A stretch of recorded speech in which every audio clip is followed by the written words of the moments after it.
When most people picture a bunny, they do not picture something loud or dramatic. They picture something soft, something small, something quiet.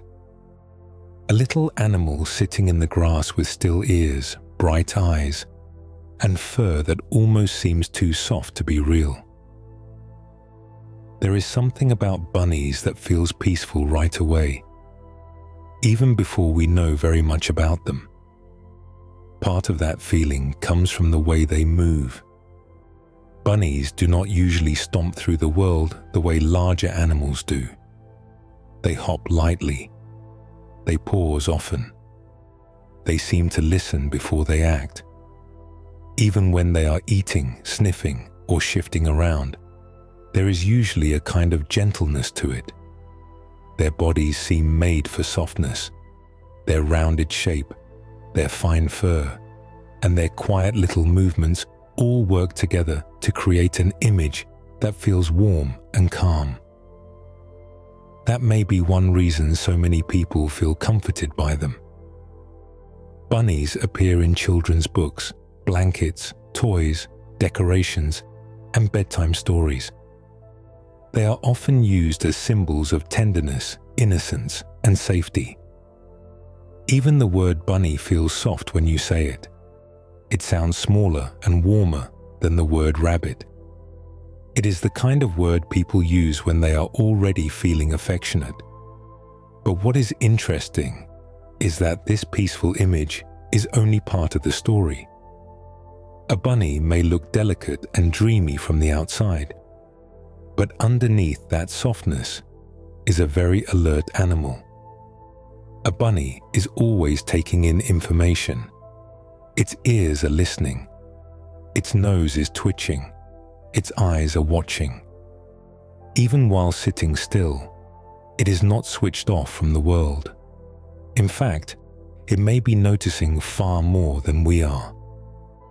What looks to us like simple calmness is often a mix of rest and awareness happening at the same time. This is one of the reasons bunnies are so fascinating. They seem peaceful, but they are not careless. They seem gentle, but they are not unobservant. Their quietness is not emptiness. It is a kind of careful living. In nature, rabbits are prey animals. That means many other animals hunt them.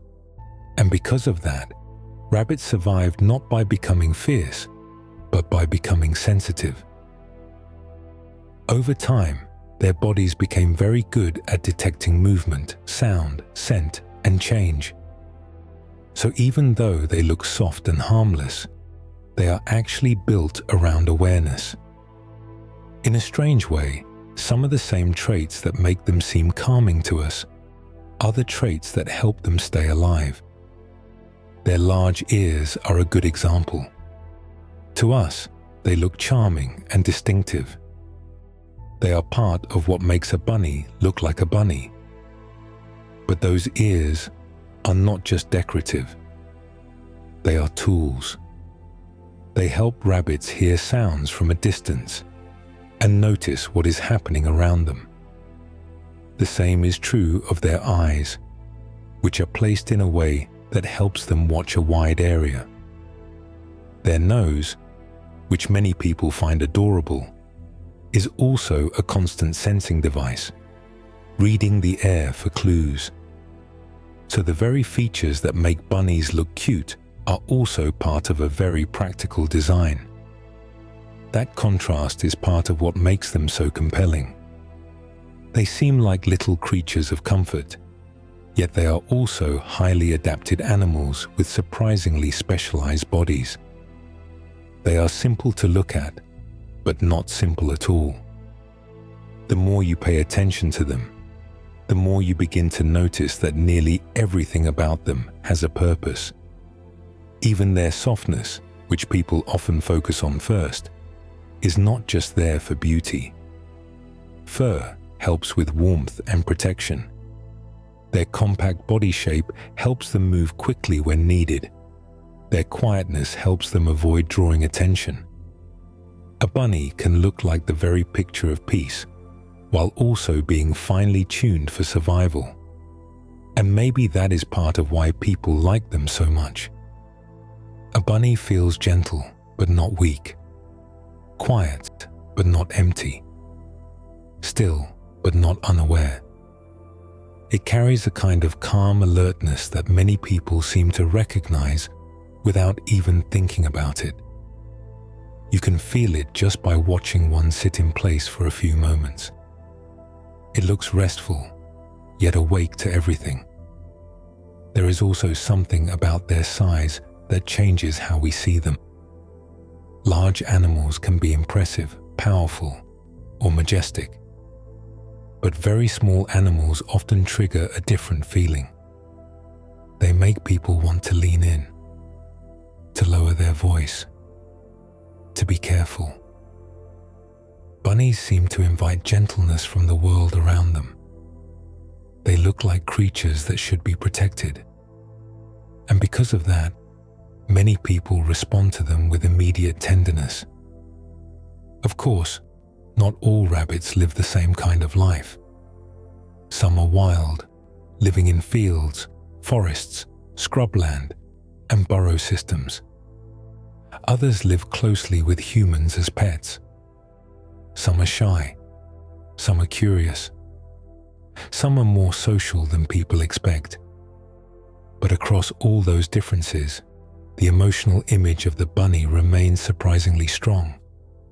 Whether in nature or at home, they still seem to carry that same soft presence. What makes this even more interesting is that people often underestimate animals that seem gentle. We tend to assume that quiet animals are simple animals, but that is not true. Quiet does not mean basic. Soft does not mean unremarkable.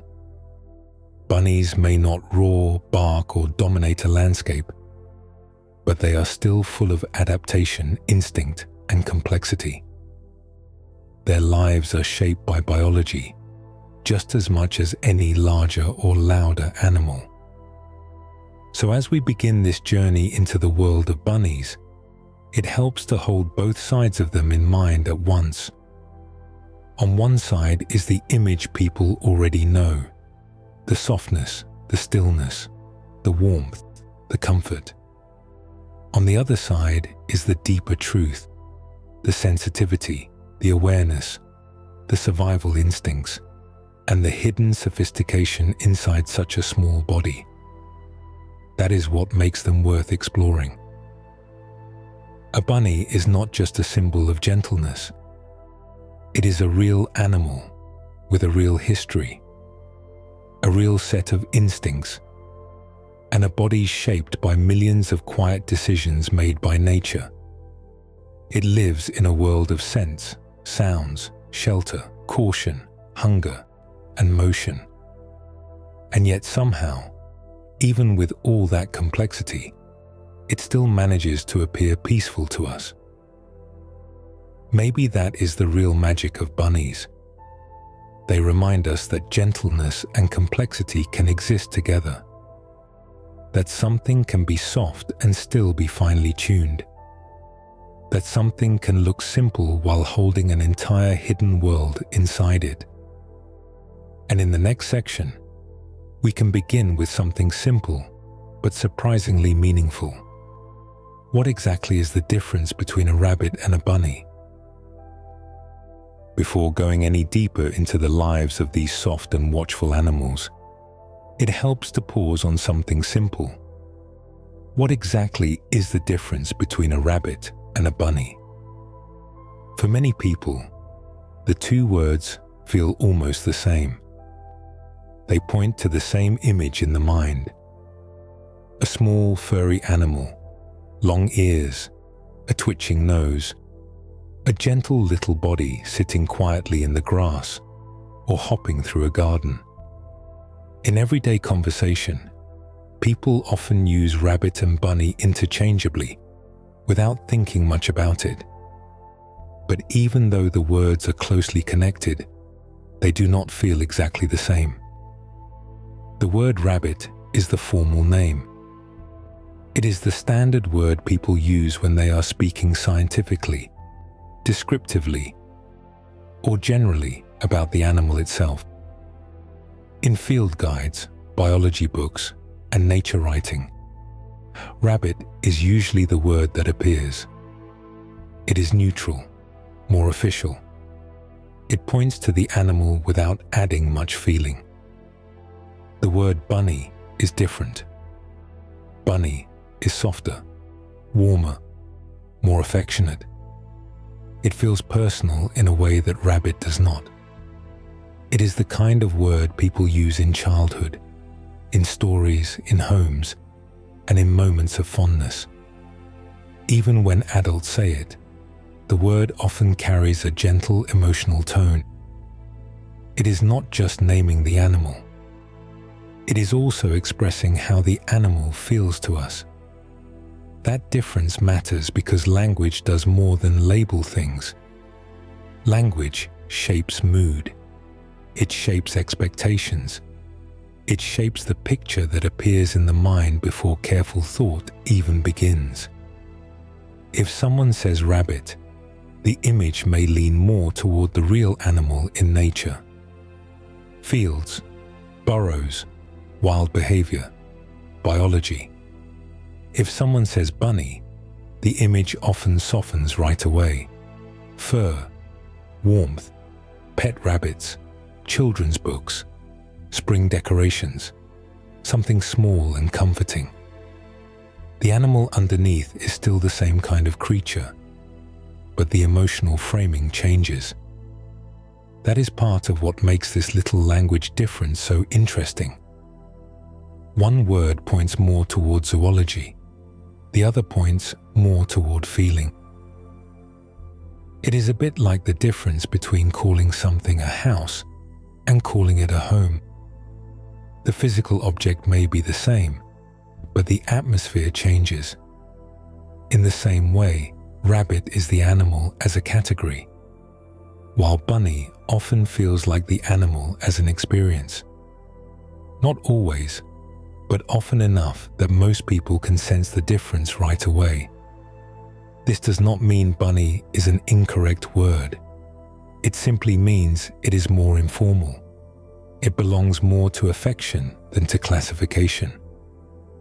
People across the English-speaking world understand it, and many use it naturally, especially when speaking casually or warmly. It has become deeply tied to the soft image these animals carry in human culture. That cultural image is powerful. Bunnies appear in lullabies, cartoons, stuffed toys, greeting cards, and bedtime stories. They are often drawn with extra roundness, extra softness, and extra sweetness. In these settings, the word rabbit can feel slightly too plain or distant, while bunny fits perfectly. Bunny sounds like the word people naturally reach for when they want to emphasize gentleness. This is probably why the word has stayed so strong for so long. It does a job that rabbit does not fully do. It captures not just the animal's form, but also the emotional effect the animal has on people. And yet, underneath that warmer word is still a very real creature. A bunny is not a separate species from a rabbit. It is not a scientific category of its own.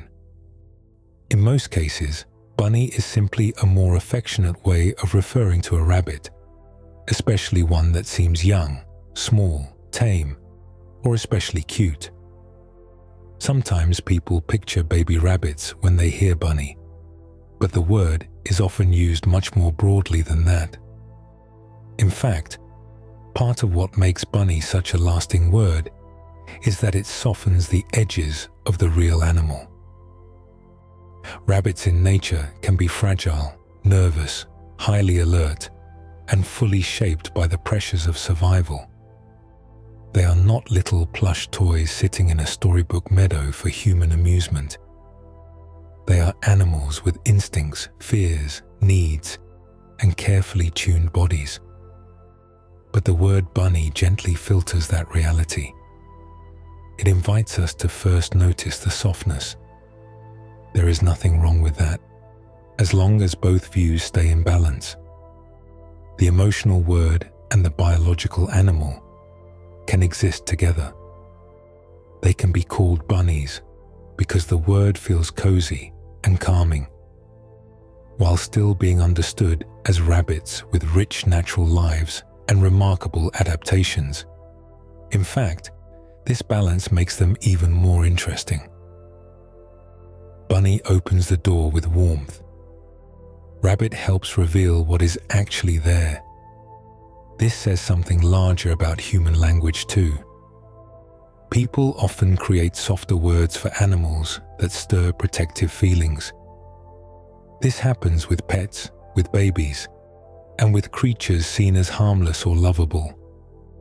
Language becomes a kind of emotional mirror.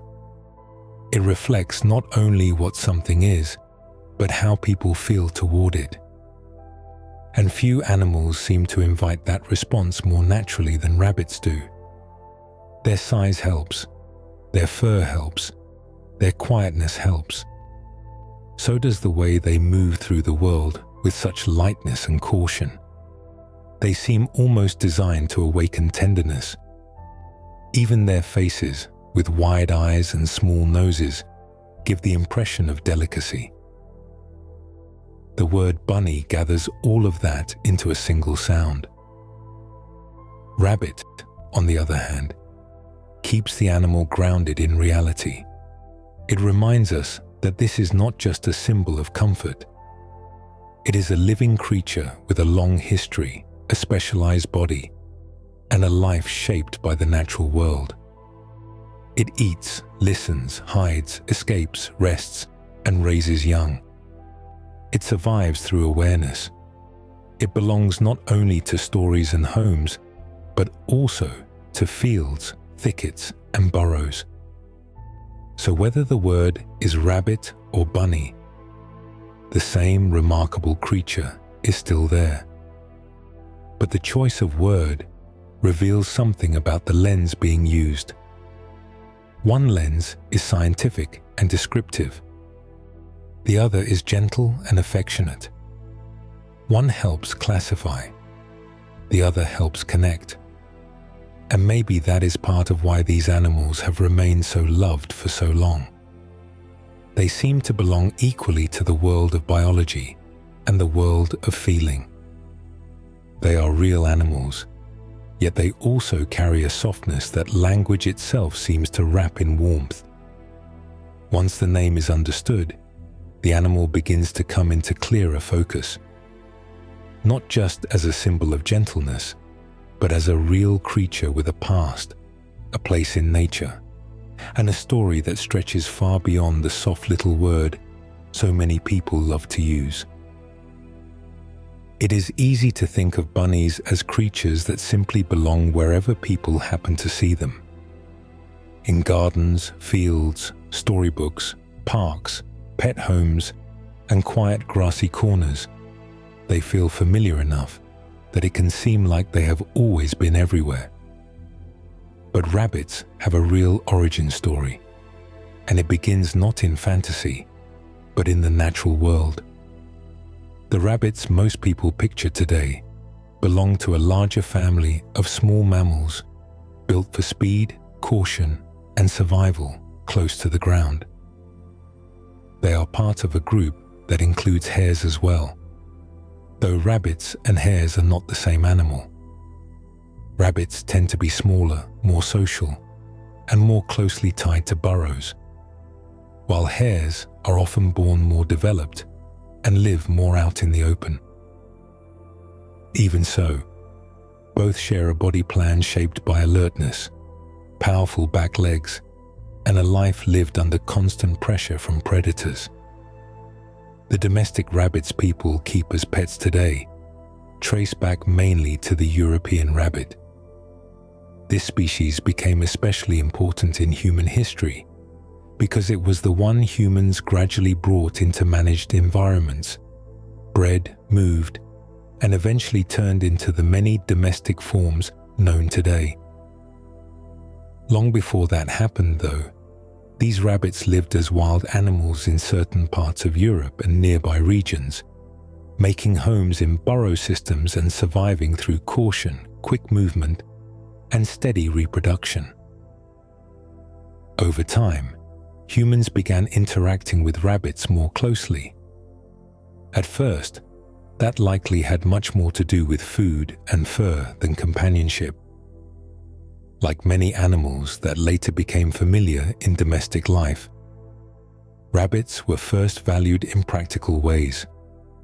They were small enough to keep, quick to reproduce, and useful to people. Gradually, as generations passed, some rabbits were bred under human care rather than living entirely in the wild. This changed their lives and eventually changed their bodies, behavior, and appearance as well. That is how the path toward the modern pet rabbit began. Once humans started moving rabbits from place to place, their range expanded far beyond where they originally lived. In some areas, rabbits became naturalized, meaning they established wild populations in places they had not originally evolved. In other places, they remained mainly animals under human care. Today, rabbits can be found in many parts of the world, but that does not mean every rabbit everywhere has the same story. Some are truly wild. Some are descendants of domestic animals. Some live in landscapes shaped by both natural conditions and human influence. This mix of wildness and familiarity is part of what makes rabbits so interesting. They feel gentle and domestic to many people, yet they are still deeply tied to older instincts. A pet rabbit resting on a carpet may look far removed from a wild rabbit in a field, but both still share much of the same inherited design. Both are sensitive to sound. Both are built to detect danger. Both carry the memory of a life shaped by exposure, shelter, and caution. That older wild identity never fully disappeared. Even the many breeds of domestic rabbits seen today, from very small ones to especially fluffy ones, come from this long process of human selection working on an animal that originally evolved for life outdoors. Humans change coat colors, coat lengths, body sizes, and temperaments. But underneath those differences is still the outline of the same kind of creature. Long ears, strong hind legs, watchful eyes, a body made to react quickly.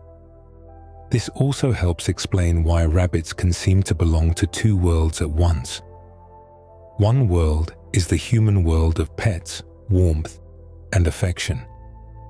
The other is the natural world of burrows, weather, scent, vigilance, and open land. Rabbits move between those two ideas very easily in the human imagination, because, in a way, their history really does connect both. They are not just creatures of the home, and not just creatures of the wild. They are both remembered wildness and living familiarity. That gives them a special place among animals people know well. A rabbit can sit quietly beside a person and still seem touched by something older than domestic comfort. There is still a field somewhere inside it. Still an instinct to listen. Still a body shaped by grasslands, hidden tunnels, and the need to notice danger before danger arrives. So when people picture a bunny today, they are not just picturing softness. They are also, whether they realize it or not, picturing the long journey of a real animal that began in nature, moved through human history, and still carries both worlds within it. A bunny may look gentle and still, but underneath that softness is an animal built to notice the world almost constantly. Rabbits did not survive by becoming large, powerful or aggressive. They survived by becoming sensitive. Their bodies are designed not for domination, but for early detection. In many ways, a rabbit is a creature shaped by awareness. This begins with a simple fact about rabbit life. In the wild, rabbits are prey animals. That means many other animals may see them as food. Foxes, birds of prey, coyotes, snakes, wildcats, and other hunters have all helped shape rabbit biology over a very long time. When an animal lives under that kind of pressure, it cannot afford to be slow to react. It has to notice what is happening before danger gets too close. That is why so much of a rabbit's body seems built around gathering information. Its ears are always ready to catch sound. Its eyes are placed to watch a wide area. Its nose keeps sampling the air. Even its posture often reflects this alert design. A rabbit at rest may appear calm, but it is often not fully relaxed in the way a larger, safer animal might be. It is resting with awareness still turned on, listening while still, smelling while quiet, watching while barely moving. To human eyes, this can make rabbits seem almost unusually delicate. But delicacy is only part of the story. What they really are is finely tuned. Their bodies are not weak in design. They are specialized. They are made for a different kind of survival, one based on speed, caution, and rapid response. This is why rabbits can react so suddenly.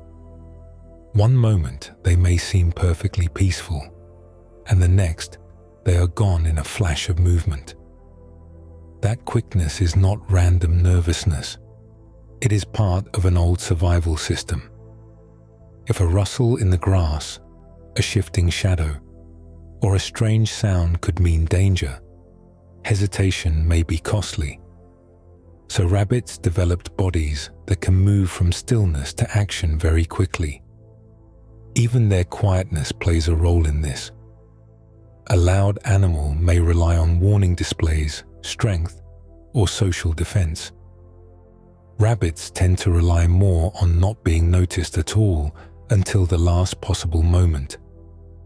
Their softness of sound, their low profile, and their cautious movements all help them live in a world where being obvious can be risky.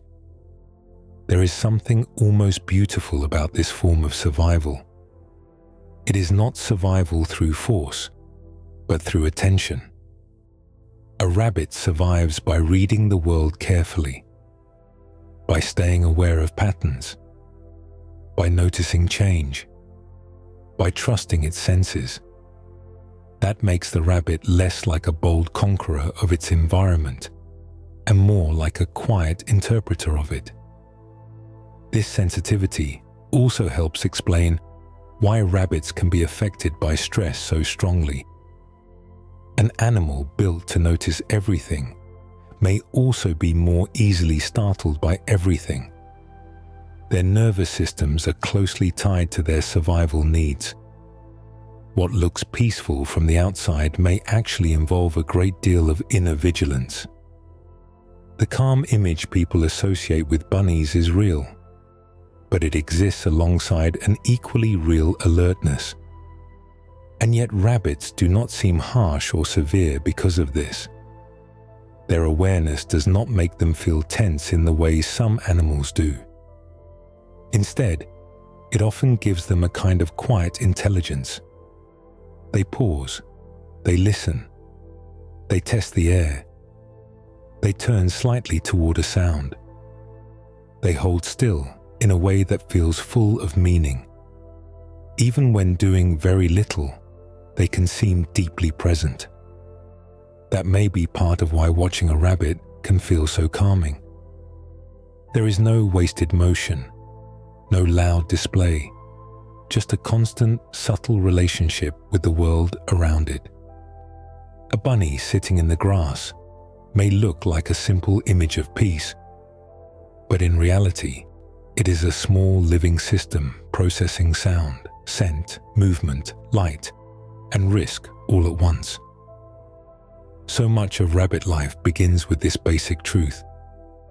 Before a rabbit can eat, rest, explore, groom, or settle into stillness, it has to know what kind of moment it is in. Safe or unsafe, familiar or unfamiliar, quiet or changing. Its body is always working to answer those questions. That is what makes a rabbit so fascinating. It looks soft, but it is built with remarkable precision. It looks calm, but its senses are always in conversation with the world. A bunny is not simply sitting there. It is listening to life unfold around it, moment by moment. And once that becomes clear, some of its most familiar features begin to look different. The ears are no longer just charming. They are instruments. The eyes are no longer just wide and pretty. They are part of a broad field of awareness. The nose is no longer just cute.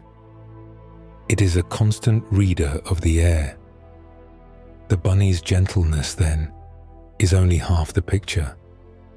The other half is sensitivity. And the more closely we look, the more it becomes clear that nearly every part of a rabbit's body begins with the same quiet purpose: to notice. Of all the features that make a bunny look like a bunny, the ears may be the most instantly recognizable. Even in the simplest drawing, just a rounded body and two long ears are often enough for people to know exactly what animal they are looking at. Rabbit ears are part of their charm, part of their silhouette, and part of the reason they seem so expressive. But those ears are doing much more than making the animal look distinctive. They are one of the rabbit's most important tools for staying alive. A rabbit lives in a world where sound matters. The rustle of grass, the snap of a twig, the wing beat of a bird overhead, the shift of something moving just out of sight. All of these can carry meaning. For an animal that survives by noticing danger early, hearing is not a minor sense. It is essential. That is why rabbits have such large ears compared with the size of their bodies. Those ears help gather sound more effectively and give the animal a better chance of detecting what is happening nearby or farther away. This is one of the first quiet forms of intelligence in rabbit life. The ears are not only large, they are active. A rabbit can rotate them, adjust them, and aim them toward different sounds. Sometimes both ears point in the same direction, focusing attention. Other times they angle differently, almost as if the rabbit is monitoring more than one part of the world at once. To watch a rabbit's ears is to see attention in motion. That movement can be very subtle. A rabbit may seem almost still, yet one ear shifts slightly, then the other. The body remains calm, but the ears keep testing the air for information. This gives rabbits a very particular kind of presence. They are rarely fully disconnected from their surroundings. Even at rest, their ears suggest that some part of them is always listening. People also often read emotion through rabbit ears, and not without reason. While ears are first of all practical tools, their position can still reveal something about the rabbit's state. Ears held upward may suggest alert interest. Ears angled back may reflect caution, irritation, or unease, depending on the situation. Ears in a more relaxed position can make the whole animal seem settled and calm. A rabbit does not have a very loud voice, so much of what it expresses is written through posture, movement, and especially the ears. This makes rabbit ears feel strangely expressive, almost like a language made of angles. Without making a sound, a bunny can seem curious, wary, restful, or focus simply through the way those long ears are carried. Humans notice this instinctively, which may be another reason rabbits feel emotionally readable even when they are quiet animals. But rabbit ears are not only about hearing and expression. They also help with body temperature. This is one of the more surprising facts hidden inside such a familiar feature. Rabbit ears contain many blood vessels close to the surface, and this can help release heat. In warm conditions, blood flowing through the ears may help the body shed excess warmth into the surrounding air. In this way, the ears serve not just as listening instruments, but also as part of the rabbit's temperature control system. That means a rabbit's ears are doing at least 3 important things at once. They help gather sound, they help communicate, and they help regulate heat. What looks like one simple feature is actually a multifunction design, shaped by the needs of a sensitive animal living close to the ground. It also helps explain why ears vary so much in different rabbit breeds. In wild rabbits, ear shape reflects survival needs in a natural environment. In domestic rabbits, human breeding has changed ear size and position in many ways. Some have very upright ears. Some have shorter ears. Some, like lop rabbits, have ears that hang down at the sides of the head. These forms can look charming and distinctive, but beneath those differences remains the deeper truth that rabbit ears are central to the animal's identity. And perhaps that is why people are so drawn to them. Rabbit ears are graceful, practical, and full of subtle expression. They make the animal look taller without making it seem threatening. They give it elegance without severity.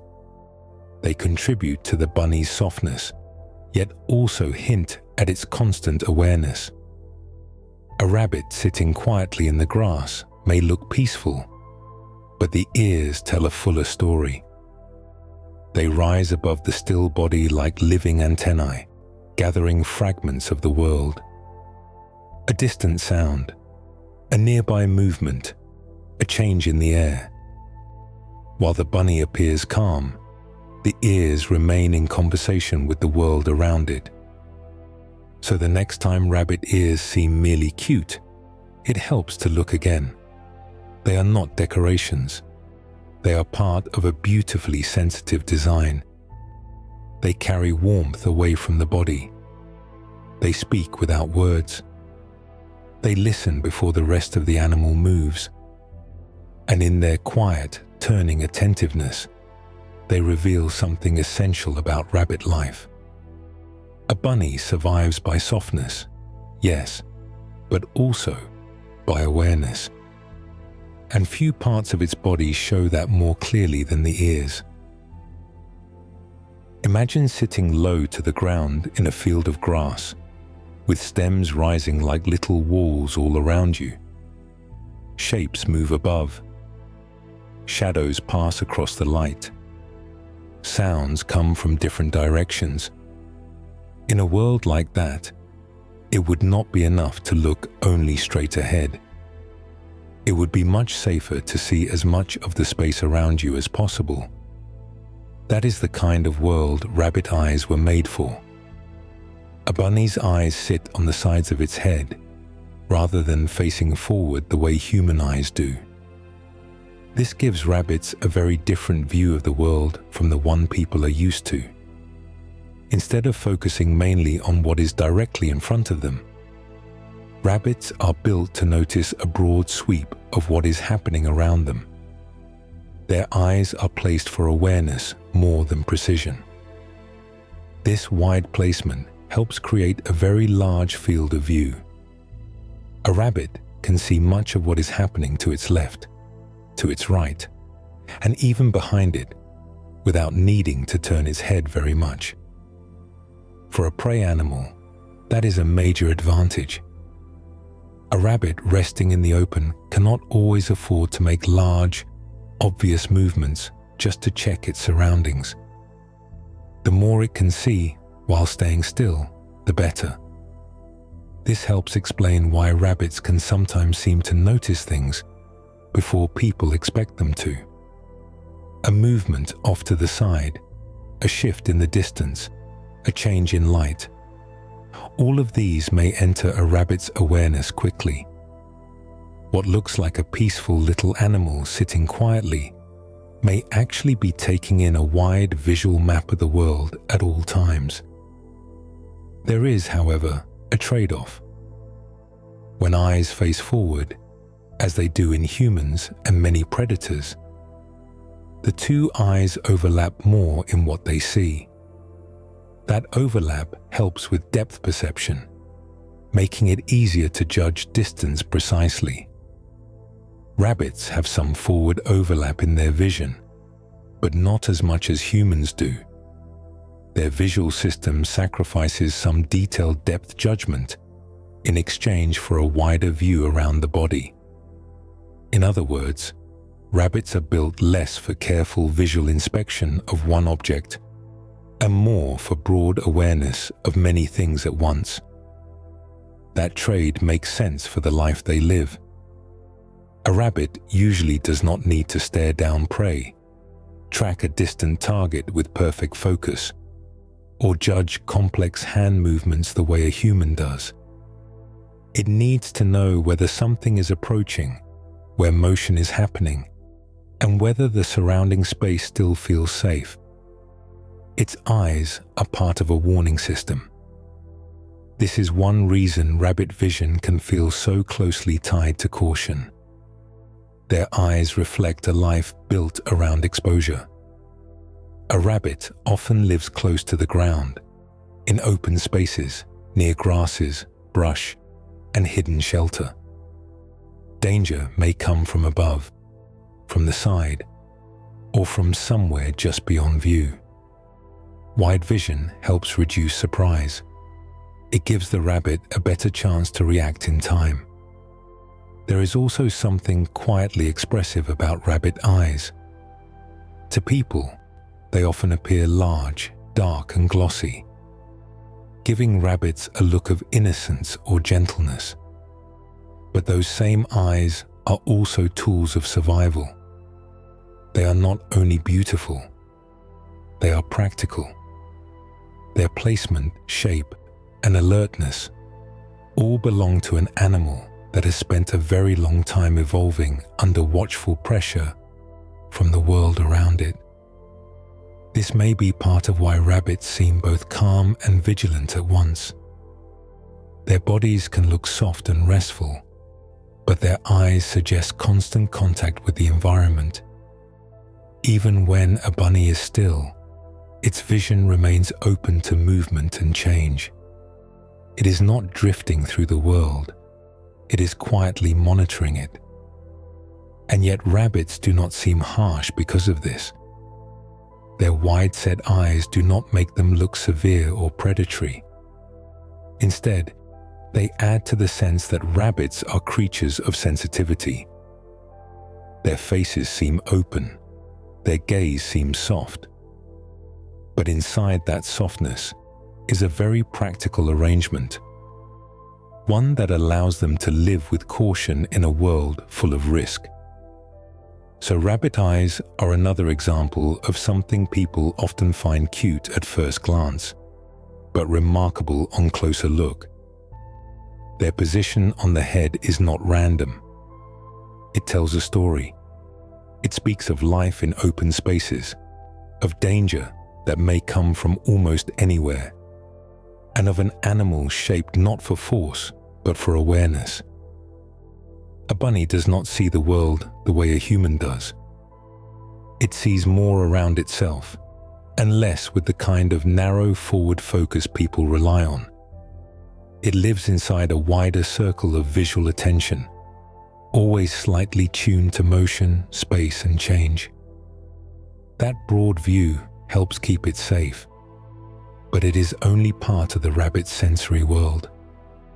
Because sight is not the only way a bunny reads its surroundings. Almost as famous as the long ears and wide eyes is the nose. Always in motion, always quietly gathering information from the air. One of the smallest and most charming things about a bunny is also one of the easiest to notice. The nose is almost always moving. Even when the rest of the body is still, the little nose may twitch again and again, as if it is thinking, testing, or quietly asking questions about the world. To people, this often looks adorable. It makes rabbits seem curious, delicate, and full of tiny private thoughts. But the twitching nose is not just a cute habit. It is part of how a rabbit understands its surroundings. For a bunny, smell is an important way of reading the world.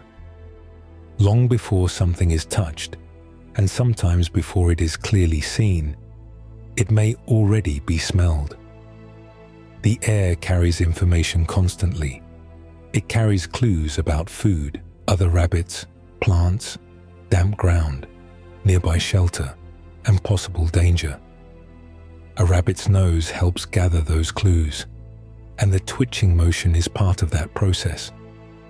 Each rapid movement helps air pass through the nose in a way that allows scent to be sampled again and again.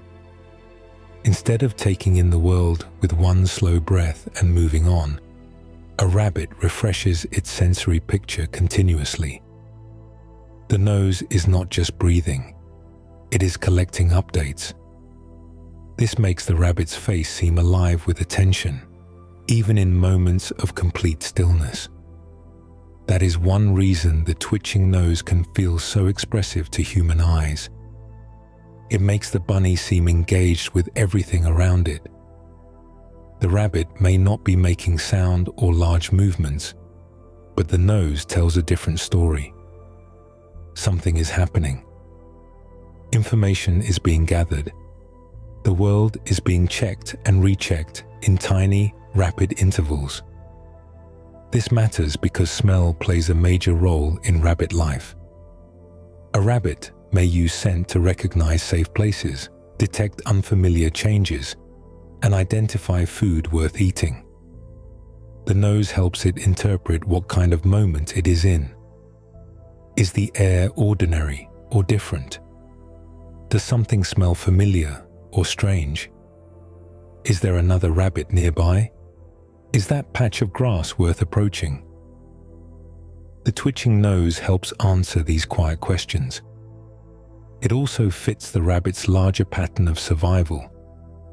Rabbits do not usually charge forward and investigate the way some bold animals do. They tend to gather information carefully first. They pause, they listen, they smell. Their senses work together. The eyes watch, the ears turn, and the nose samples the air. All of this helps the rabbit decide whether to stay, move, eat, or retreat. This is part of what makes rabbits seem so quietly intelligent. Their awareness is not dramatic. It lives in little motions.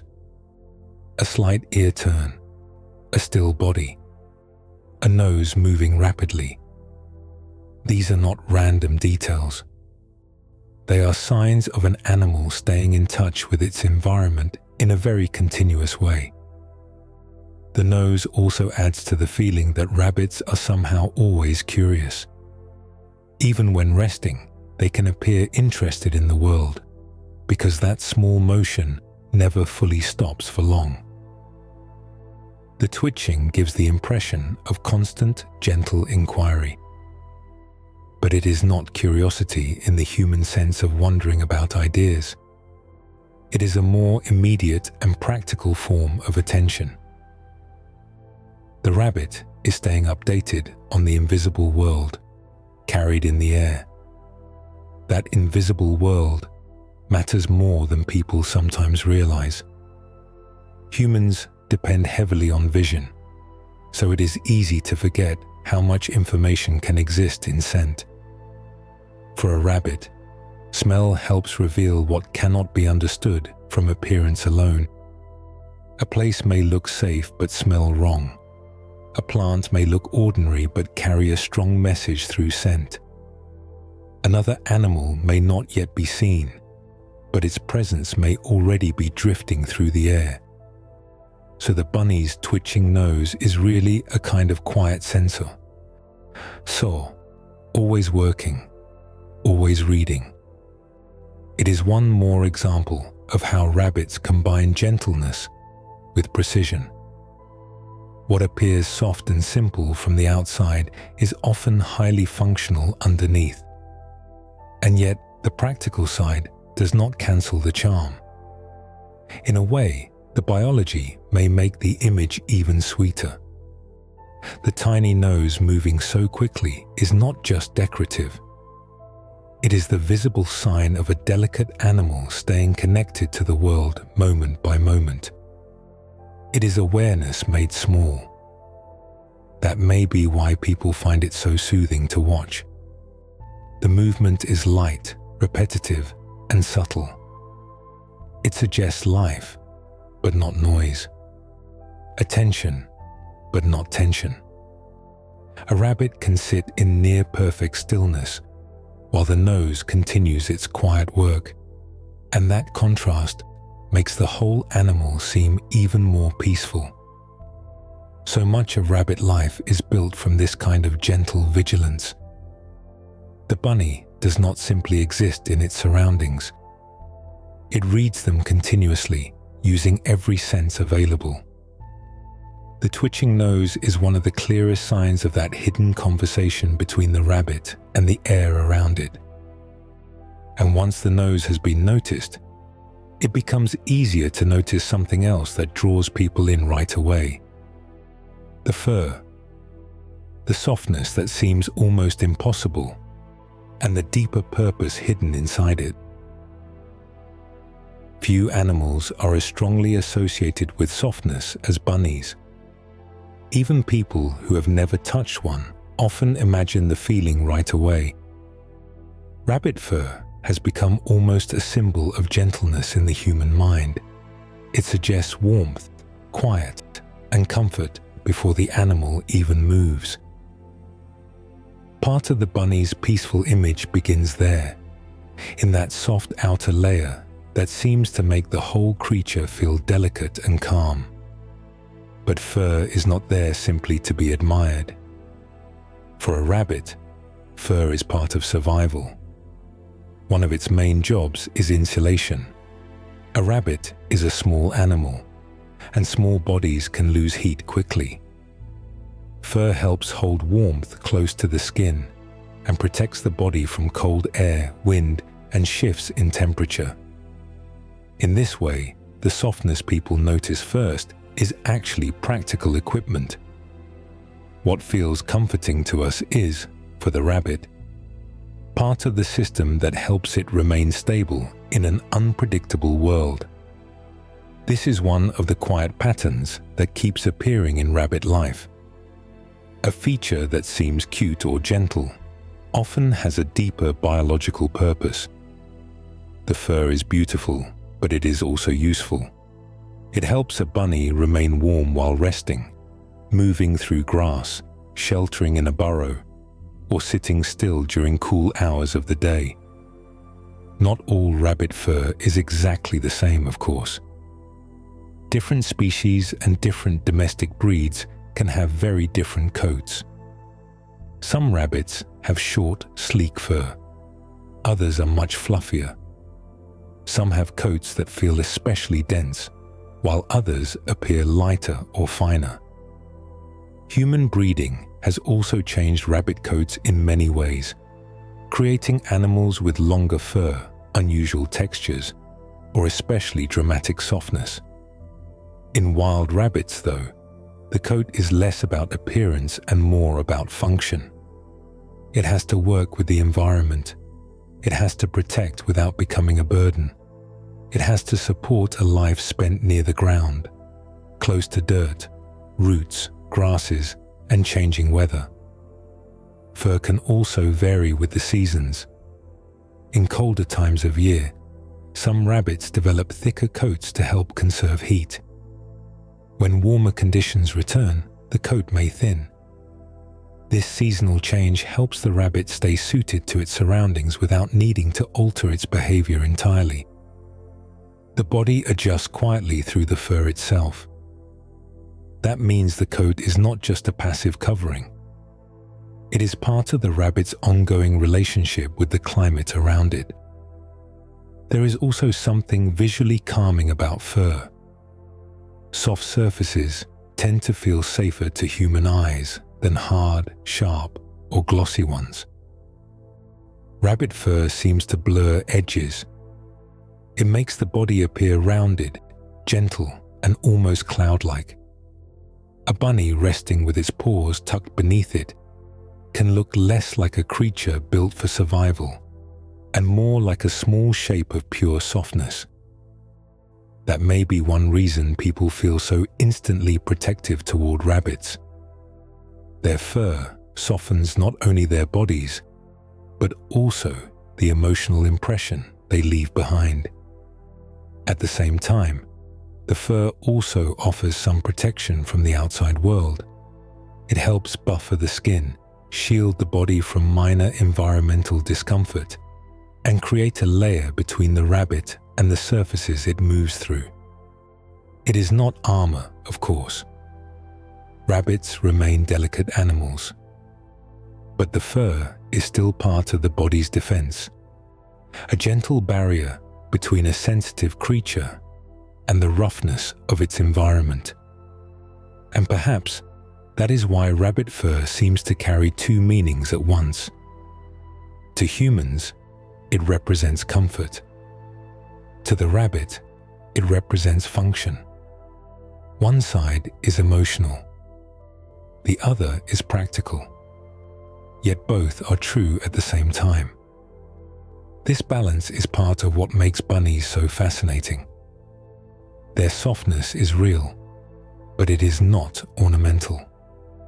It belongs to a living design.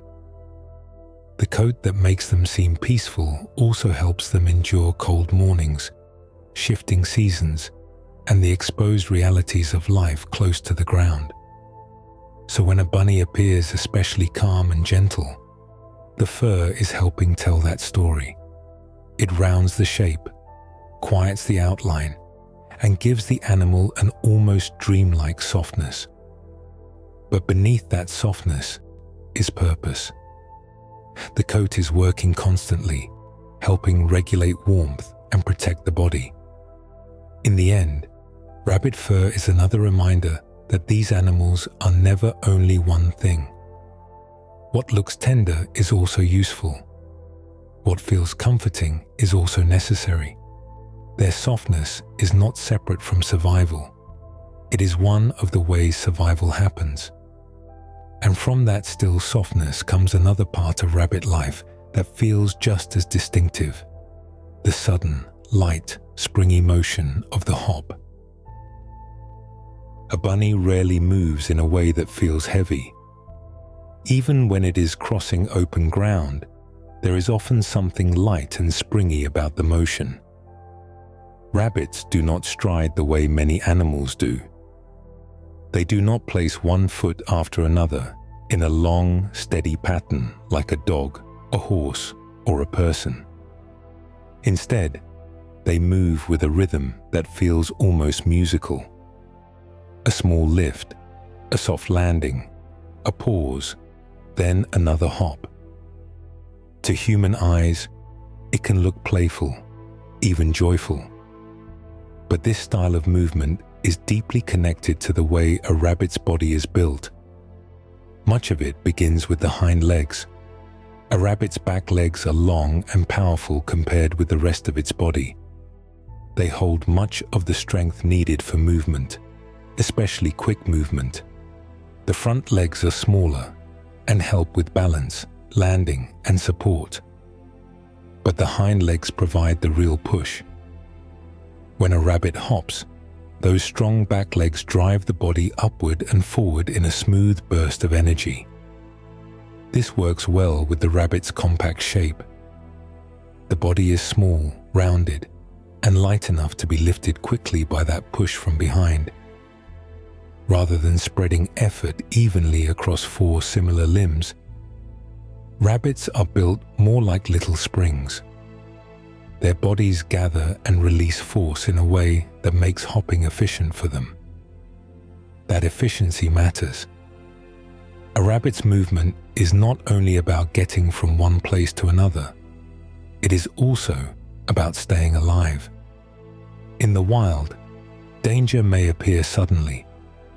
When it does, a rabbit often has only a moment to react. Powerful hind legs allow it to explode into motion with impressive speed. A few fast leaps can carry it away from the exact place where danger was aimed, and that sudden burst can make the rabbit hard to catch.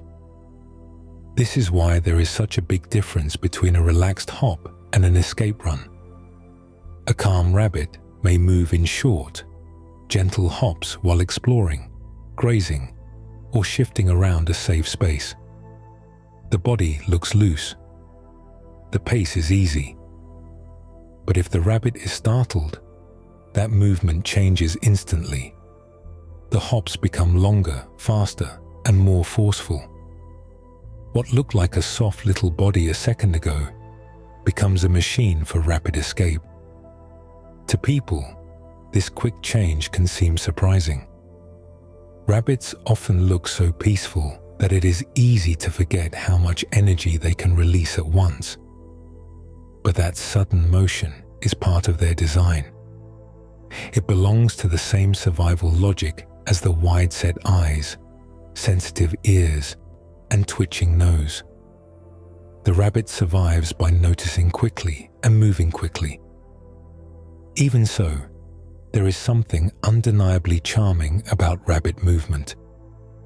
When a bunny hops across grass or shifts around a room, the motion feels different from the movements of most other animals. It seems lighter, almost buoyant. This may be one reason people associate rabbits with playfulness.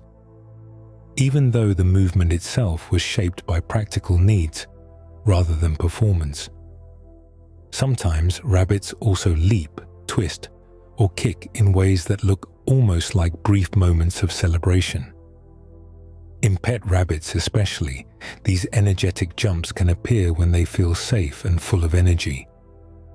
The body that evolved for escape also has room for expression. Once danger is low, the same powerful legs can produce movement that looks free, happy, and almost childlike. That contrast is part of what makes rabbit motion so memorable.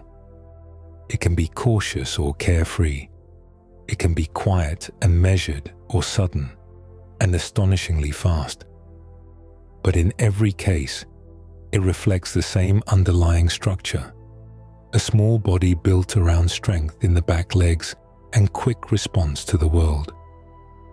So the bunny's hop is not just a cute detail. It is a form of movement shaped by anatomy, instinct, and the demands of survival.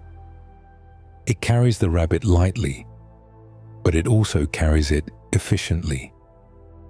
Each hop is a small expression of the body's design. And while that movement is often seen above ground, much of rabbit life is also connected to what lies below it. The hidden world of burrows, tunnels, and sheltering spaces beneath the earth. When people picture bunnies, they often imagine them above ground. A rabbit in a meadow, a bunny in the grass, a small shape sitting in a garden with its ears raised and its nose twitching in the air. But for many rabbits, an important part of life happens out of sight, below the surface, in a quieter world of soil, tunnels, and shelter. This underground world begins with the burrow. A burrow is a hole or tunnel dug into the earth, creating a protected space where a rabbit can rest, hide, or raise young. Some burrows are simple, while others connect to larger tunnel systems. When multiple tunnels and chambers join together, especially in groups of rabbits, the larger network is often called a warren. These hidden spaces may have several entrances, different passages, and separate areas used for safety, nesting, or movement. For a rabbit, a burrow is much more than a hole in the ground. It is protection. Life above ground can be exposed. Weather changes quickly. Wind moves across open land. Rain soaks the surface. Heat builds in the sun. Predators may approach from the sky or from the ground. A rabbit living only in the open would face those pressures with much less control. Underground shelter changes that. The earth itself becomes a kind of shield, softening temperature extremes and creating a safer place to disappear when danger comes too close. That is one reason burrows matter so much in rabbit life. They provide a place where a rabbit can move out of sight almost instantly. A body built for quick escape works especially well when there is somewhere nearby to escape into.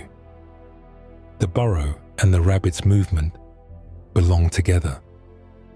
One offers speed, the other offers refuge. Underground shelter also supports rest. The world below is quieter, dimmer, and more enclosed than the world above. For a small prey animal, that kind of enclosed space can mean relief from constant exposure. It creates a zone where the body can settle more deeply, where young can be kept hidden, and where activity can continue with less risk than in open ground. In some rabbit populations, the social side of burrows becomes important too. Warrens may be shared by multiple rabbits, creating a kind of hidden community beneath the landscape. Above ground, the world may seem open and empty, but below it can hold a network of connected lives. Tunnels allow movement, separation, and closeness, all at once. Rabbits can remain near one another while still having protected spaces of their own. There is something striking about that contrast. Above ground, a rabbit often appears exposed, small and vulnerable in a field of grass. Below ground, the same animal may be part of a carefully shaped world of entrances, chambers, and routes to safety. The rabbit is not only a creature of open spaces, it is also a creature of shelter. This hidden underground life also reminds us that rabbits help shape the land in small ways. Digging changes the soil. Tunnel systems alter the ground beneath the surface. The rabbit is not merely passing through the environment. In some places, it is actively making a place within it. Of course, not every rabbit relies on the same kind of underground life in exactly the same way. Different species and different conditions lead to different habits. But the broader pattern remains powerful. For many rabbits, the burrow is central to survival, especially when it comes to weather, rest, and protection. And perhaps that is part of why the rabbit has always seemed to carry a sense of mystery. It is often visible for a moment, then gone. It appears, pauses, listens, and disappears back into the landscape. Part of its life is always hidden, not because the rabbit is trying to be mysterious, but because hidden spaces are part of what keep it alive. So beneath the soft image of a bunny in the grass, is another reality entirely. There are tunnels underfoot, chambers in the soil, cool, sheltered places where danger fades and the body can rest. The rabbit belongs not only to the open field, but also to the earth below it. And that makes the animal feel even more balanced between two worlds. One above ground, full of light, scent, and motion. The other below, enclosed and quiet. One exposed, one protected. From there, it becomes natural to compare that older underground life with another kind of rabbit life many people know well. The quieter, human-shaped world of domestic bunnies living under care rather than in burrows of their own. At first glance, a wild rabbit and a pet bunny may seem like two very different creatures.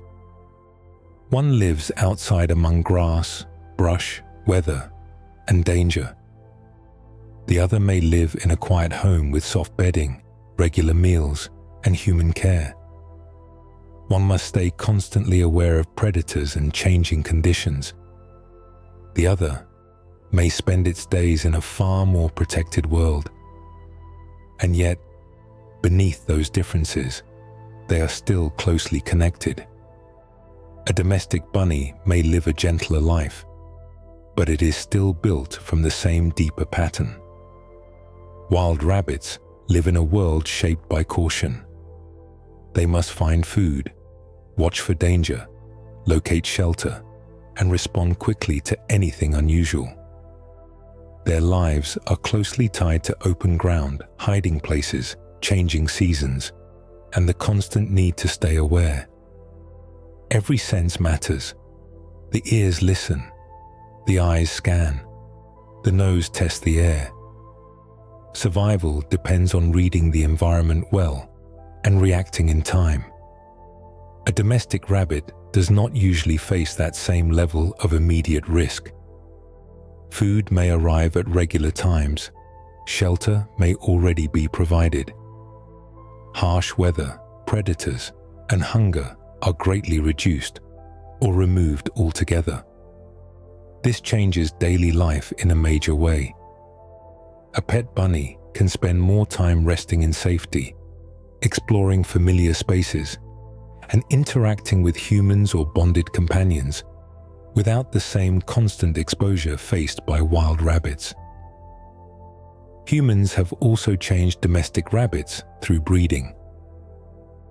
Over time, people selected for different sizes, coat types, colors, ear shapes, and temperaments.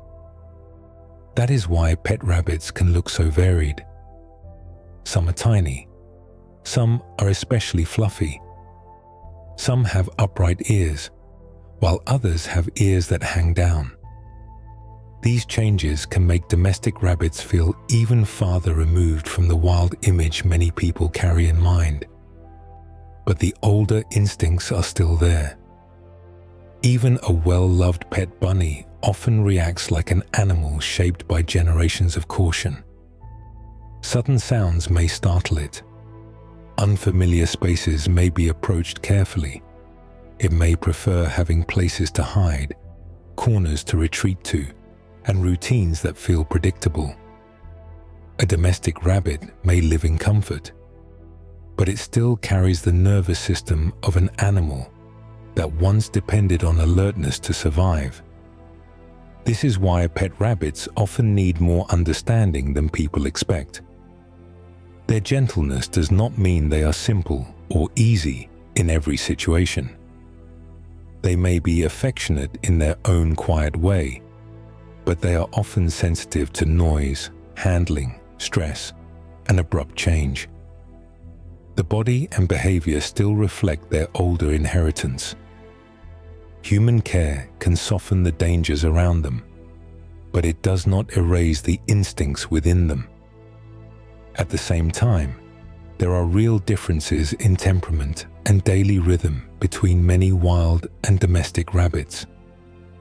A wild rabbit may be quicker to flee and less tolerant of close contact, A domestic bunny, especially one raised gently and consistently around people, may become far more relaxed in human presence. It may enjoy familiar voices, routines, and the company of trusted people. It may show curiosity in a home that would never be possible in the exposed uncertainty of the wild. That contrast reveals something important. Domestication changes life, but not identity completely. The rabbit remains a rabbit. This may be why domestic bunnies can feel so special to people. They live close enough to human life to become companions, yet they still seem connected to something older and quieter. Even in a home, a bunny may pause and listen to distant sounds. It may move cautiously into a new room.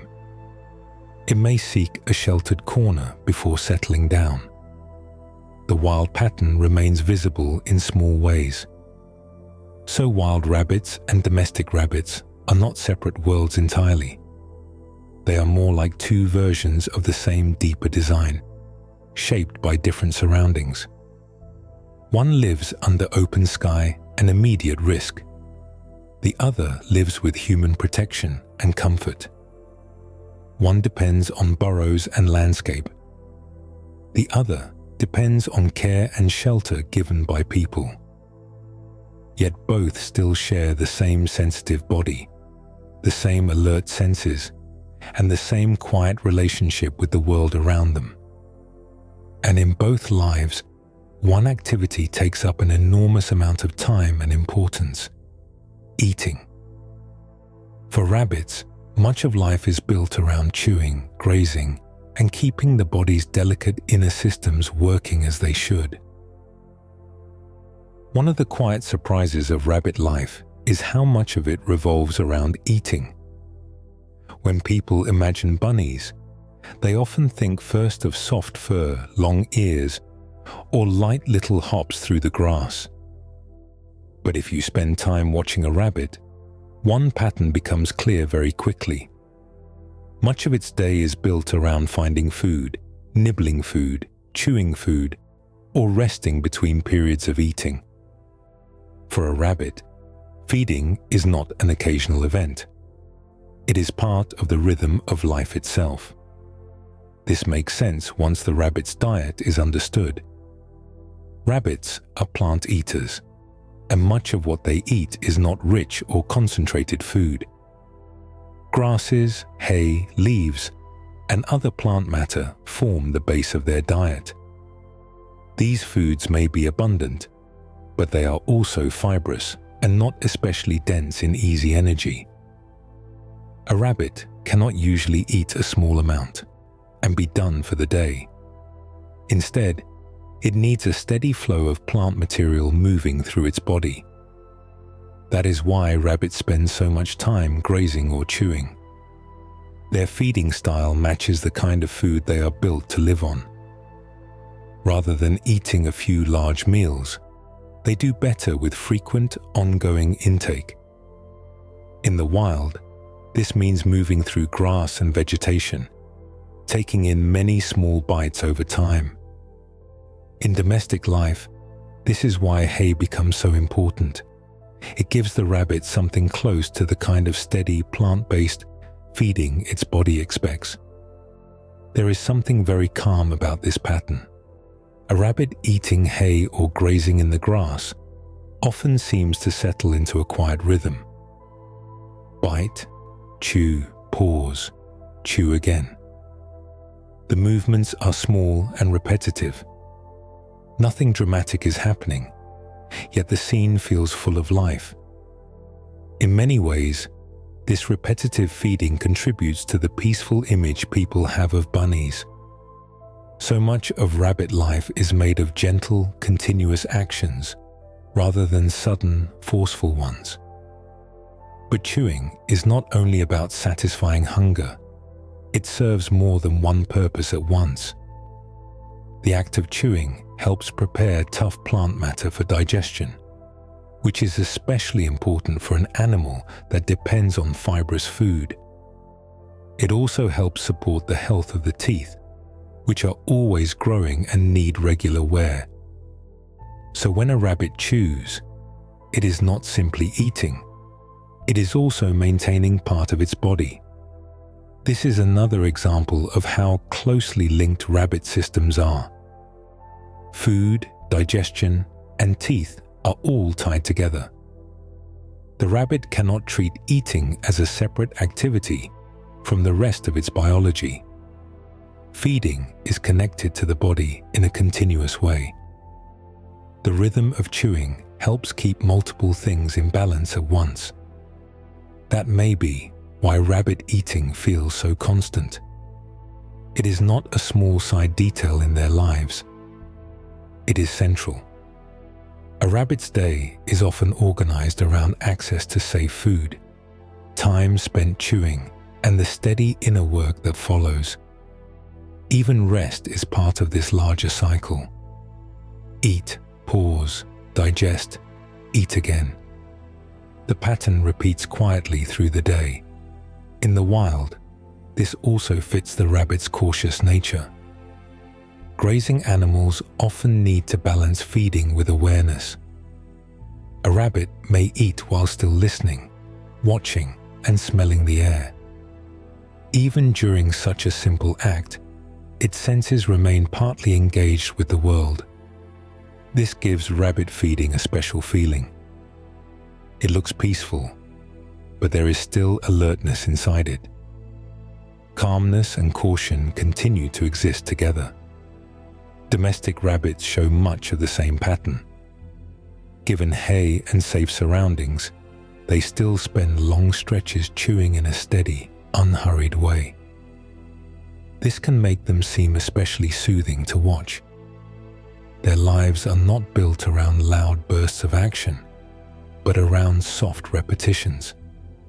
Eating becomes part of their atmosphere.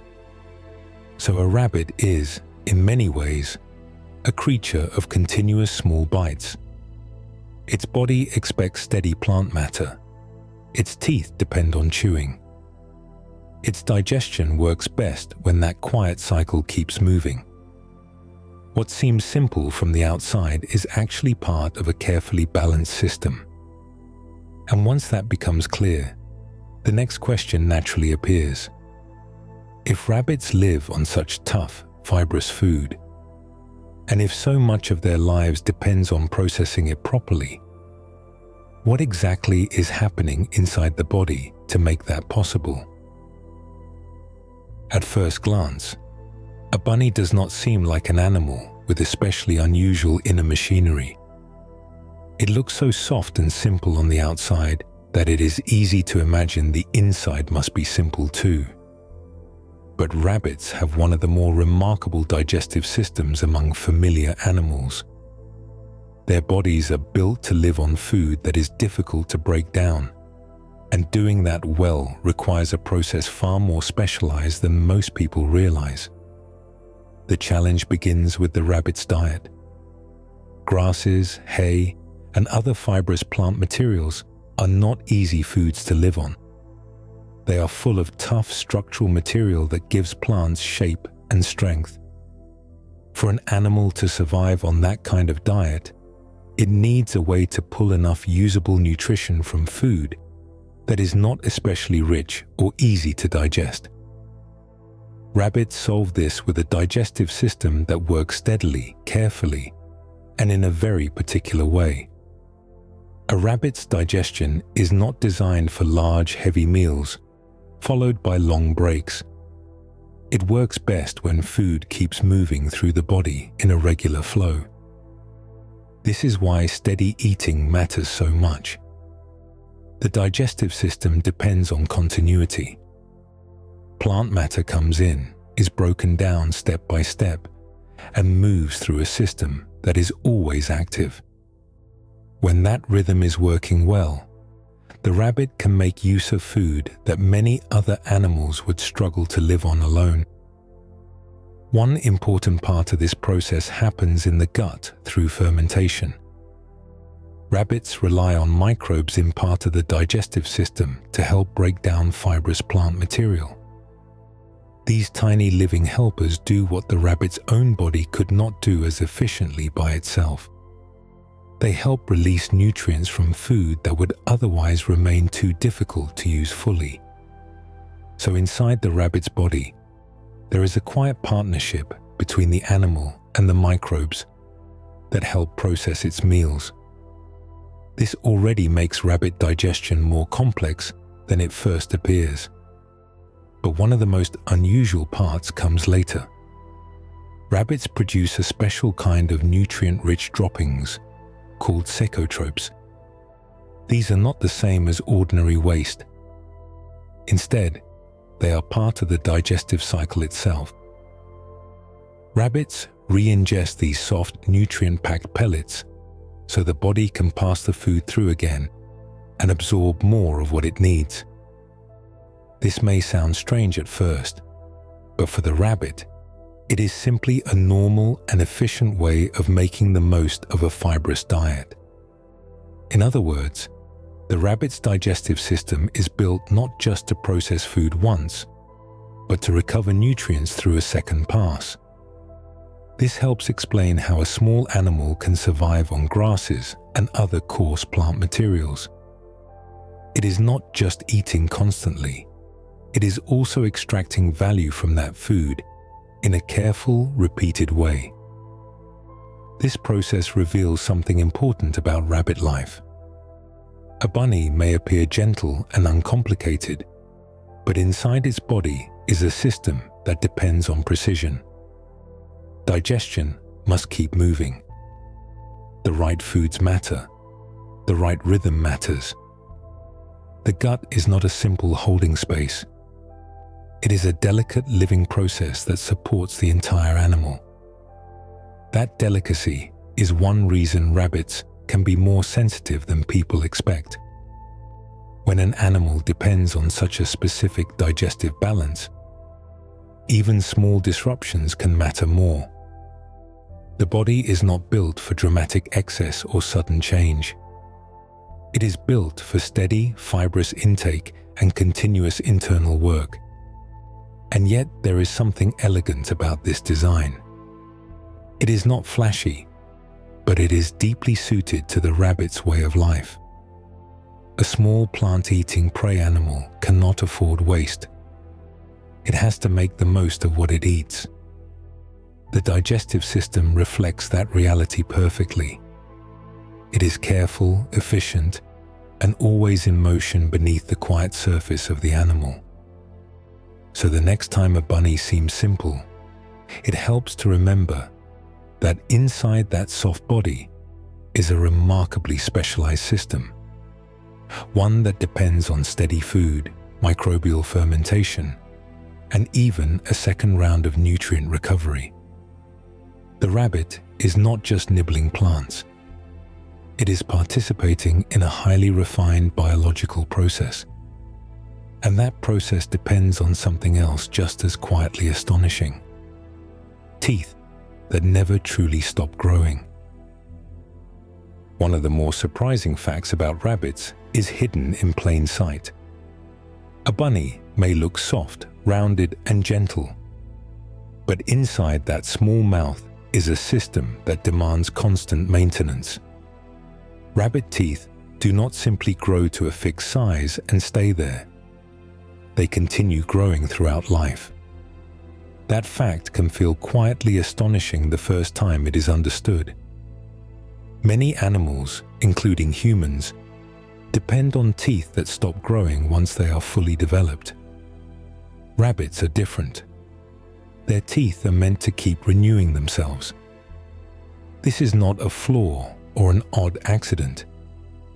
It is part of the design of an animal built to eat fibrous plant matter almost constantly.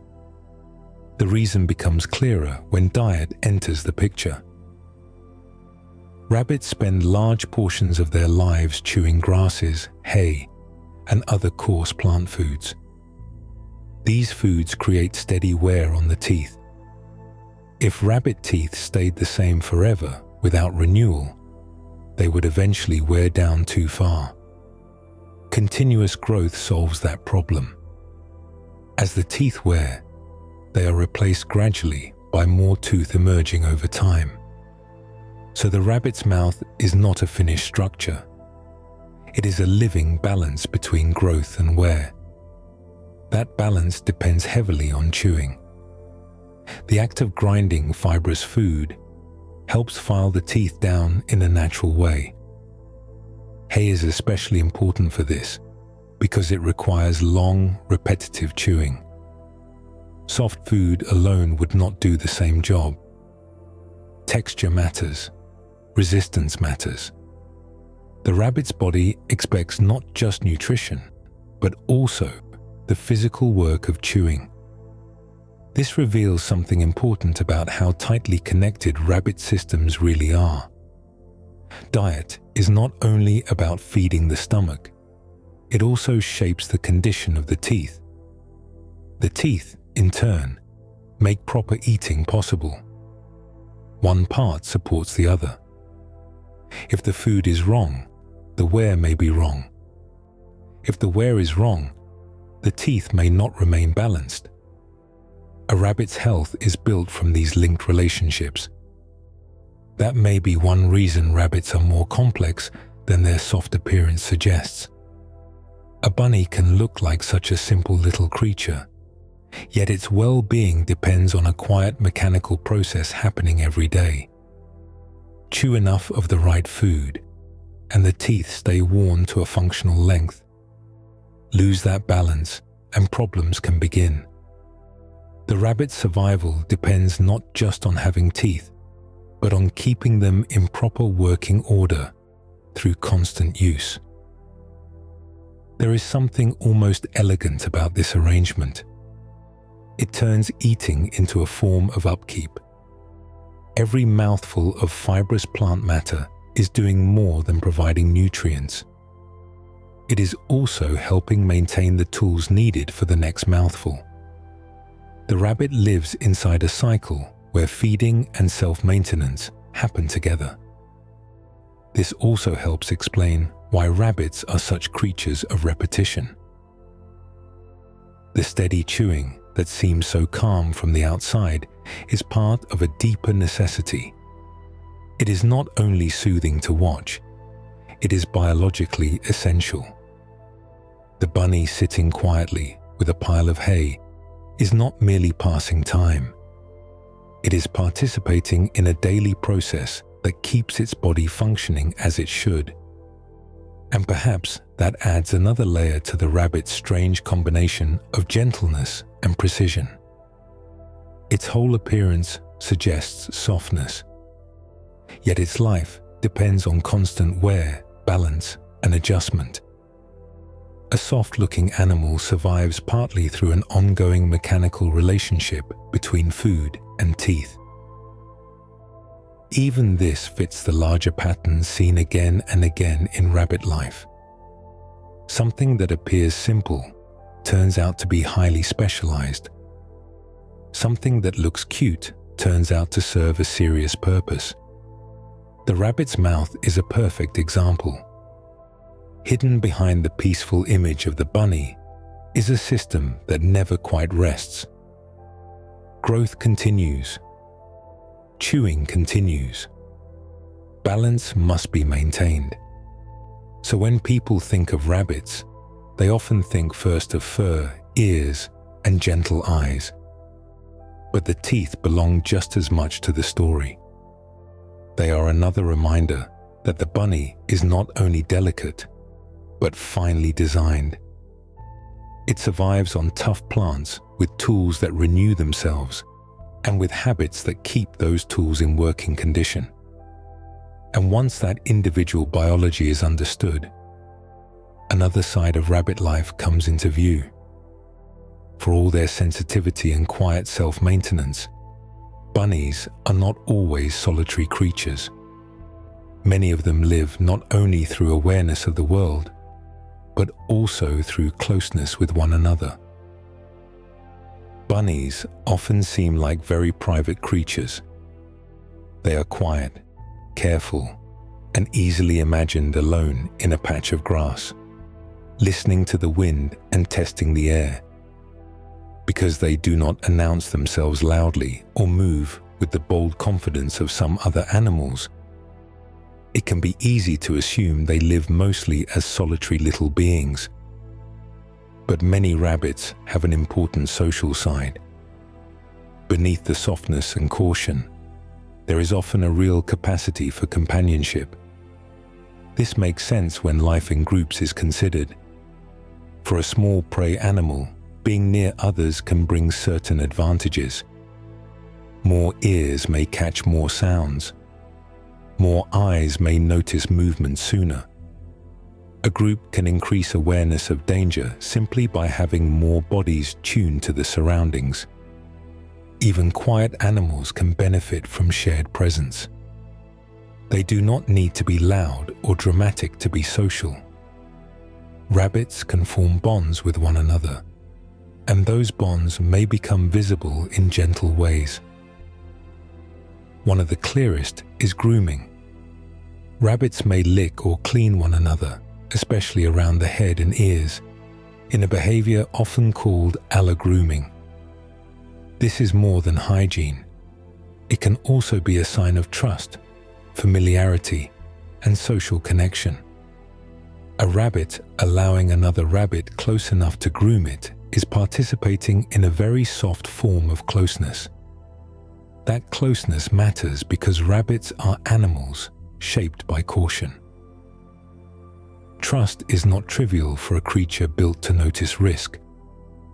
When a rabbit settles near another, grooms another, or rests in calm company, something important is being revealed. Safety is being shared. The nervous system is softening enough for closeness to happen.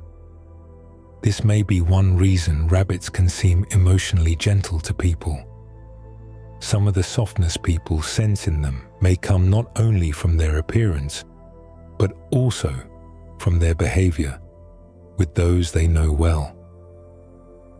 A bonded pair of rabbits resting side by side can look deeply peaceful. There is little noise, little performance, just the quiet comfort of two small animals choosing to remain near each other. Social life among rabbits is not always simple, of course. Groups can include tension, hierarchy, and caution, as well as companionship. Living near others means navigating space, signals, and boundaries. But even with that complexity, the broader truth remains that rabbits are often more social than people first assume. Their social behavior is simply expressed in quieter ways. Shared presence itself seems to matter.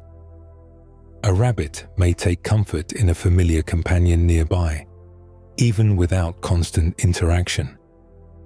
This is common in many social species. The group does not need to be busy all the time for it to matter. Sometimes the benefit is simply that another trusted body is there, resting, listening, and existing within the same safe space. This quiet form of companionship fits rabbits well. Their social world does not usually rely on dramatic calls or large displays. It is built from smaller things: resting close together, grooming, following, staying near, responding to one another's movements. In a rabbit's world, closeness can be subtle and still be meaningful. Domestic rabbits can show this clearly when they are well matched and bonded. Two rabbits may sit pressed lightly together, groom one another, or mirror each other's calm. To watch this is to see that the bunny's gentleness is not only an image projected by people. It is also present in the rabbit's own way of relating to others. Even in the wild, where life is more exposed and difficult, rabbits are not simply isolated creatures wandering with no social structure at all. Shared burrows, nearby companions, and coordinated awareness can all play a role. The social side of rabbit life is shaped by the same balancing act found in the rest of their biology: caution mixed with connection, That balance may be part of what makes them so appealing. A bunny is sensitive enough to need safety, but social enough to find some of that safety in others. It is delicate, but not entirely alone. It can remain alert to the world while still making room for trust. And that trust is expressed not in long speeches or loud sounds, but in body language so subtle it can be missed unless someone looks closely. A turn of the ears, a settled posture, a pause, a lean, a thump, a moment of stillness. The social life of rabbits leads naturally into the quiet ways they communicate without words. Rabbits are not animals of many loud sounds. They do not bark across distance, sing to one another, or fill the air with calls the way some birds, dogs, or primates do. Much of rabbit life happens in near silence. And yet rabbits are still communicating all the time. They simply do it in quieter ways, through posture, movement, stillness, and small changes in the body that can say a great deal without making a sound. One of the clearest parts of this silent language is the ears. Rabbit ears do more than hear. They also show attention, tension, curiosity, and ease. Ears held upright may suggest alertness. Ears turned toward a sound may show focused attention. Ears angled back can suggest discomfort, worry, or irritation, depending on the moment. Because rabbits are such watchful animals, the ears often reveal where awareness is going before the rest of the body moves. Posture matters too. A rabbit stretched out comfortably can look very different from a rabbit sitting upright and ready to spring away. A lowered body may suggest caution. A relaxed sprawl may suggest trust and safety. Even the distance a rabbit chooses to keep from another rabbit, or from a person, can become part of communication. Nearness can mean comfort. Sudden distance can mean uncertainty. In rabbits, silence does not mean nothing is being expressed. It means expression is happening in finer detail. Stillness itself can also communicate. A rabbit that freezes is not doing nothing. Freezing may be a way of listening more carefully, or trying not to draw attention. To human eyes, it can look like a pause in action. To the rabbit, it may be a meaningful response to uncertainty. What appears motionless may actually be full of tension and awareness. Then there is thumping, one of the most noticeable rabbit signals. A rabbit may strike the ground sharply with a hind foot, creating a sudden sound and vibration. This thump is often associated with warning. It can signal alarm, unease, or a strong reaction to something the rabbit does not trust. For such a quiet animal, that single forceful sound stands out. It is like a brief interruption in a normally soft language, a way of saying that something important has changed. Even so, much of rabbit communication remains subtle compared with the louder communication styles of many other animals. This makes sense for a creature shaped by caution. Loudness can attract attention. Obvious displays can bring risk. Rabbits often do better with signals that stay close to the ground, close to the body, and visible mainly to those nearby. Their communication suits a life where survival often depends on not becoming too noticeable. This is why rabbits can seem emotionally hard to read at first, yet very expressive once someone learns their signals. They are not dramatic animals. Their feelings do not always arrive in bold ways. Instead, emotion and intention pass through the body in quiet forms. A rabbit may lean in slightly, shift away, soften its posture, hold tension, or settle into calm. These changes are easy to miss if someone expects louder signs, but they are meaningful all the same.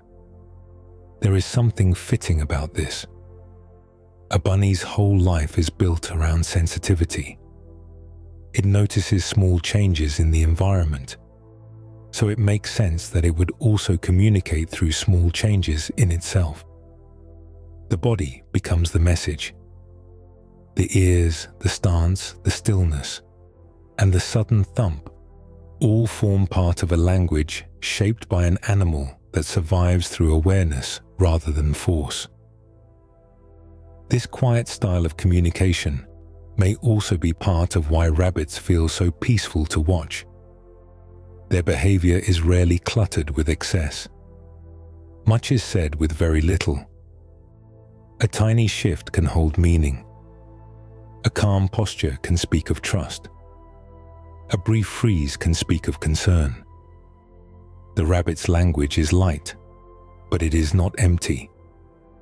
And underneath that subtle communication is a deeper reality. Rabbits are delicate animals with bodies and nervous systems shaped by speed, caution, and sensitivity. Their silence is not only graceful, it also belongs to a life that can be fragile. A bunny can look so calm that it is easy to forget how much sensitivity lives inside such a small body. The soft fur, the quiet posture, the slow chewing, and the stillness in the grass all create an image of peace. But rabbits are delicate animals in many ways, and that delicacy is not only emotional or visual, it is physical too. Their bodies work quickly, respond quickly, and can be affected by the world around them more easily than people sometimes expect. Part of this begins with size. Small animals often live at a faster pace than larger ones. Their hearts beat faster. Their energy moves through the body more quickly. Their systems can shift in response to stress, temperature, food, and fear with remarkable speed. A rabbit may look restful on the outside, but inside, its body is active and responsive. Life in a small frame leaves less room for error. This is especially true for an animal shaped by prey instincts. A rabbit's body is not designed for confrontation. It is designed for rapid detection and rapid reaction. That means the nervous system is closely tied to survival. Sudden sounds, rough handling, unfamiliar spaces, or unexpected change can have a stronger effect than many people realize. What seems minor to a human may feel much larger to a rabbit. This sensitivity is part of both the rabbit's beauty and its challenge. The same alertness that helps it survive in the wild can also make it more vulnerable to stress. A bunny does not have to be loud or dramatic to be deeply affected by its environment. Its body may respond quickly even if the signs remain subtle. That is one reason rabbits often need gentle, predictable care, especially in domestic life. Careful handling matters because rabbits are not built like sturdy little toys. Their bodies are light, their spines are delicate, and their stress responses can be strong. To handle a rabbit well means understanding that softness is not just an appearance. It reflects a real physical vulnerability. A rabbit may trust, relax, and bond, but it still needs to feel secure.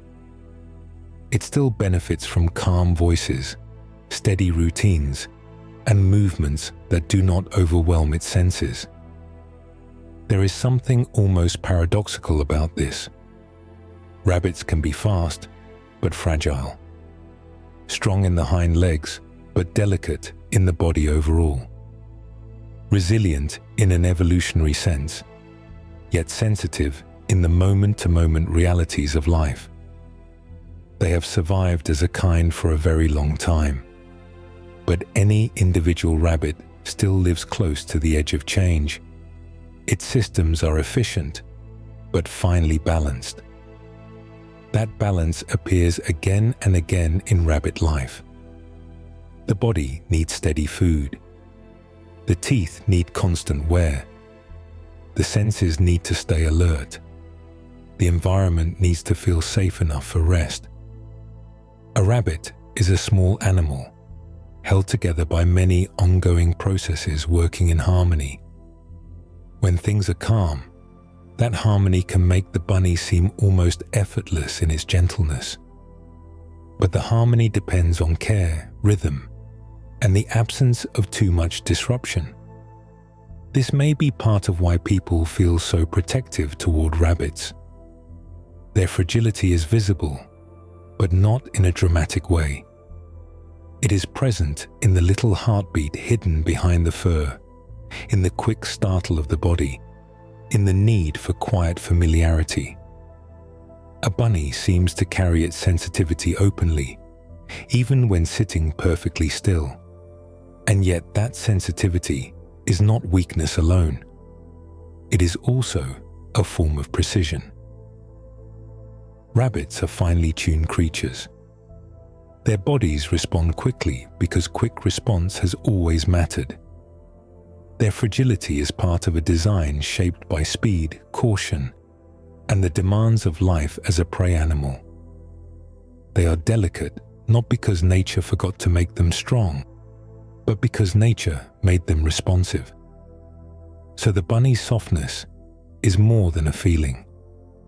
It is the outer sign of a life lived with fast inner rhythms and careful balance.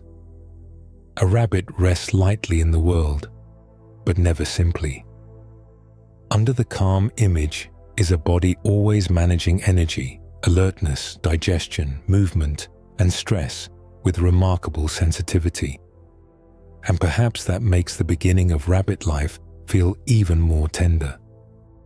Because if the adult animal is already so delicate, the earliest days of a bunny's life are gentler still, filled with vulnerability, shelter, and quiet dependence. The beginning of a bunny's life is almost impossibly small and quiet. When people picture rabbits, they often imagine the older image first. Soft fur, long ears, bright eyes, and a little body already alert to the world.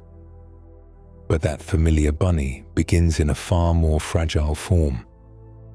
At the start of life, everything is softer, more hidden, and more dependent on shelter. Baby rabbits are often called kits. The word itself sounds gentle, and it suits them.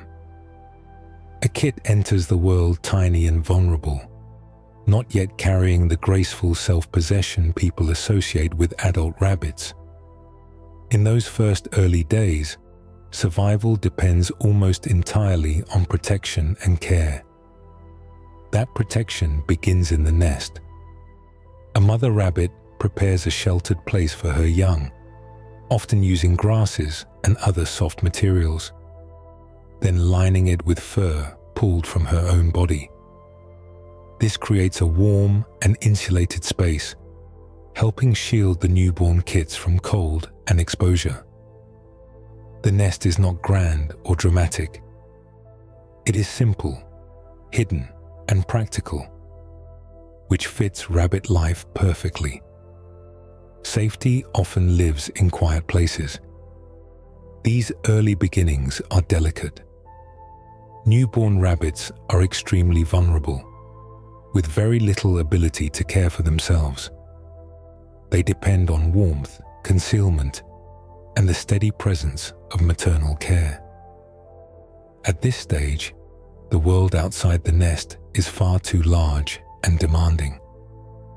The kit begins life not in open grass or bright fields, but in a small, protected world of softness and enclosure. There is something moving about that contrast. The adult rabbit seems so alert and independent in its own quiet way, but it begins in a state of deep dependence. Before the ears rise, before the hopping begins, before the nose twitches at every change in the air, there is this hidden beginning shaped by stillness and need.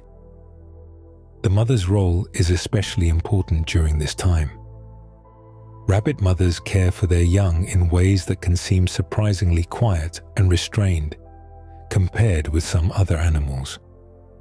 Rather than remaining constantly over the nest, they often return in brief, purposeful visits to nurse the kits. This may seem distant by human standards, but it fits the rabbit's larger pattern of survival.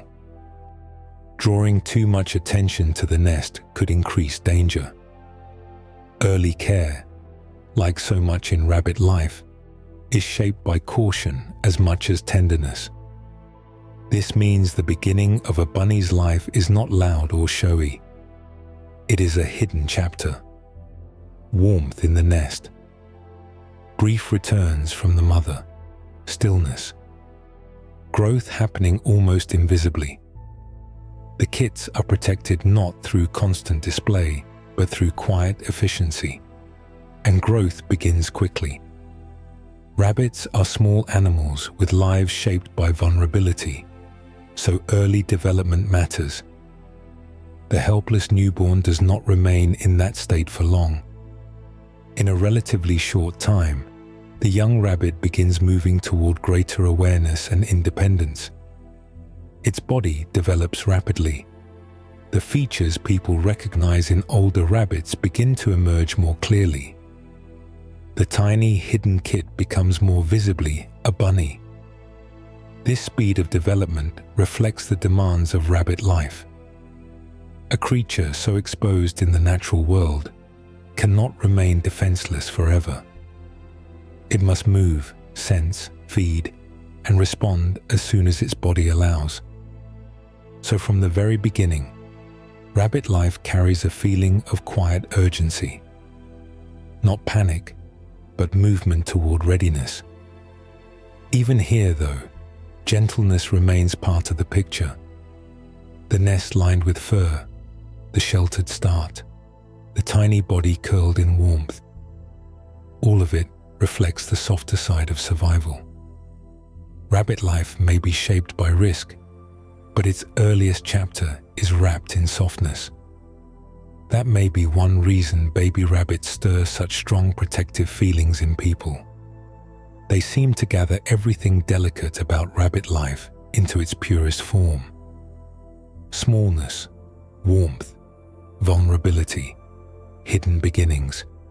They are reminders that even the most alert and capable adult bunny once began as something almost defenseless, sheltered from the world by a nest and the quiet care of its mother.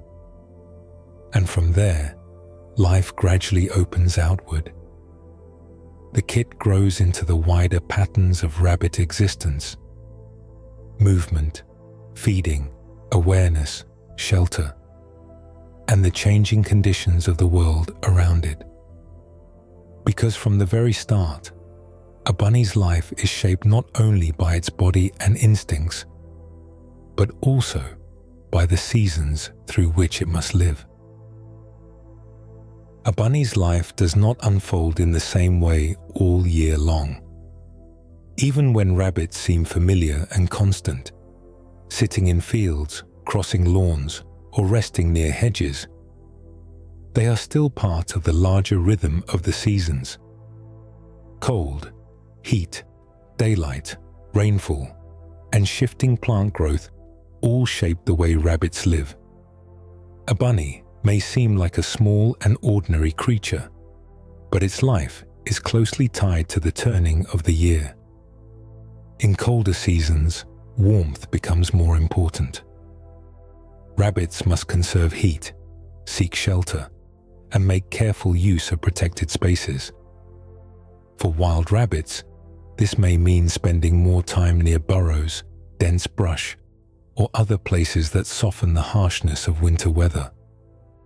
small animals close to the ground feel the world intensely.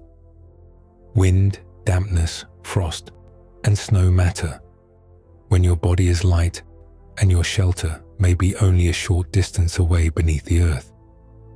Winter can be especially challenging because food may be harder to find. Temperatures may drop sharply, and open ground can offer less cover.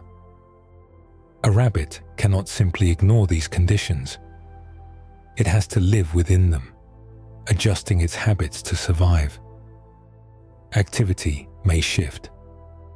Movement may become more cautious. Shelter may become even more important than before. In warmer seasons, life changes again. More plant growth means more food. The land softens.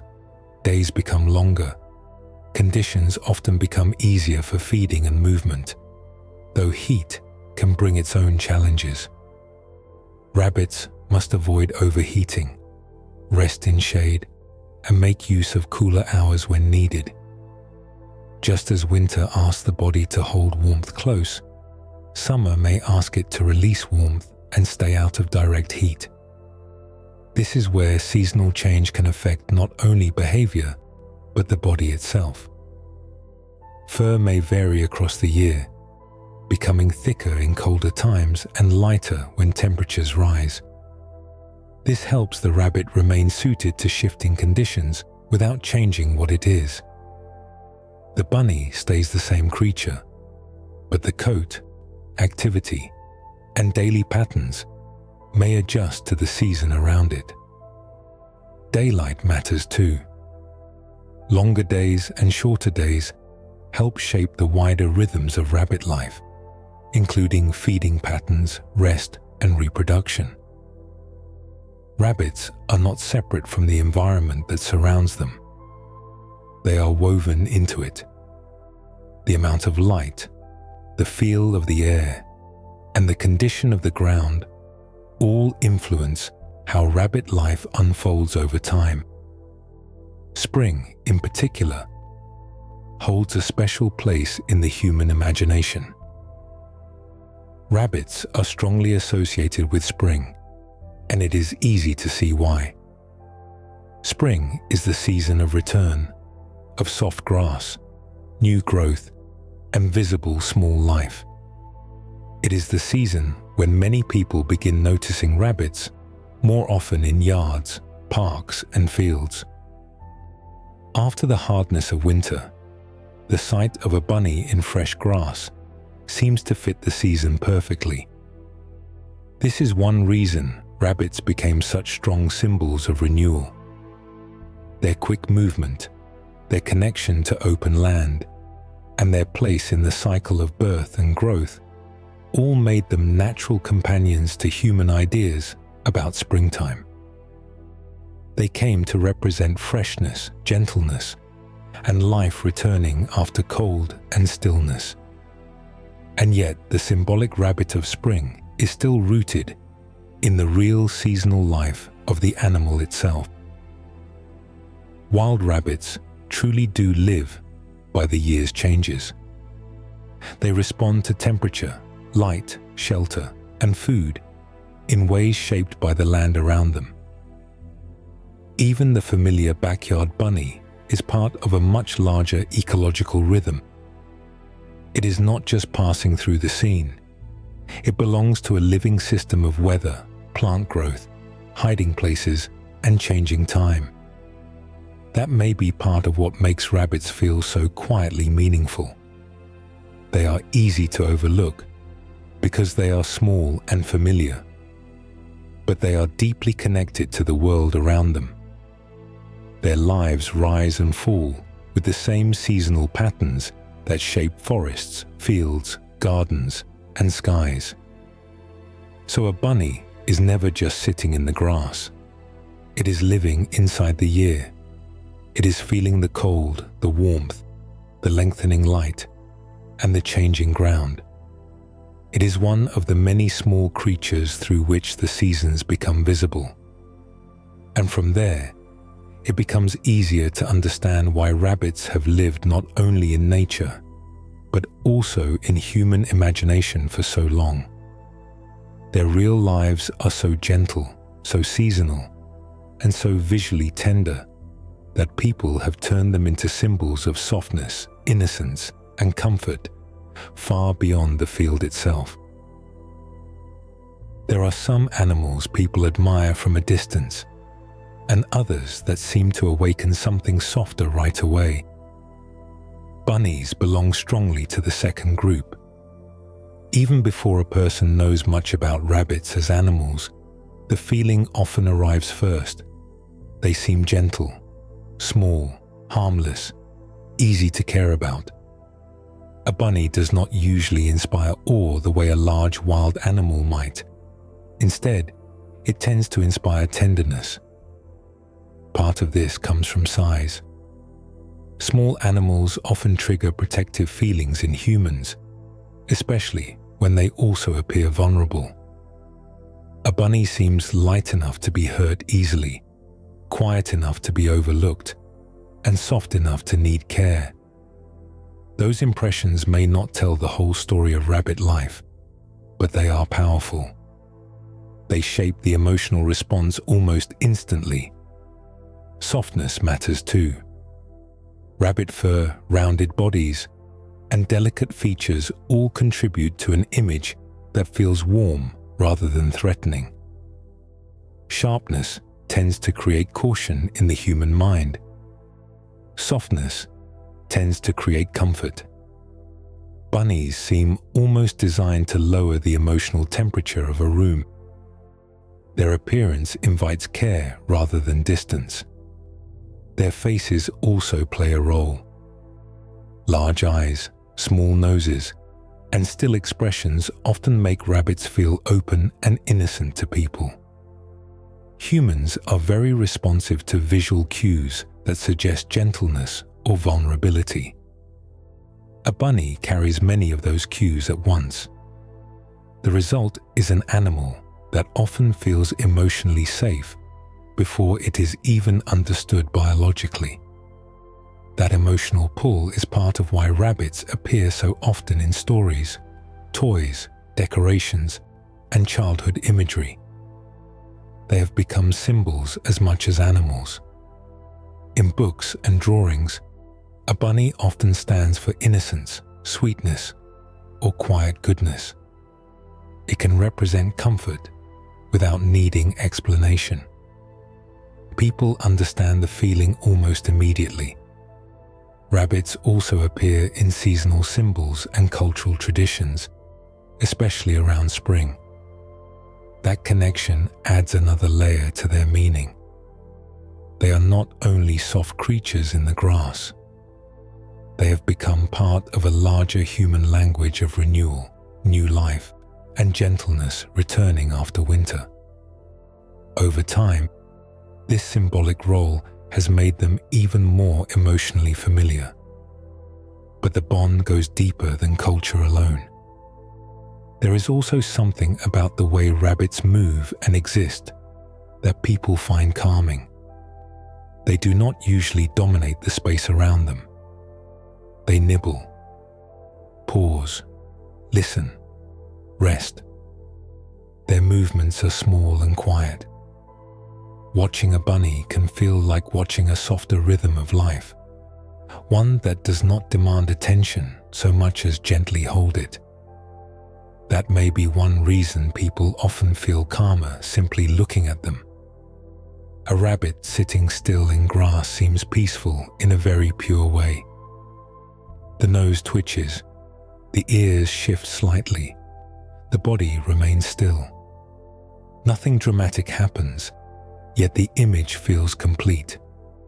It invites the mind to settle.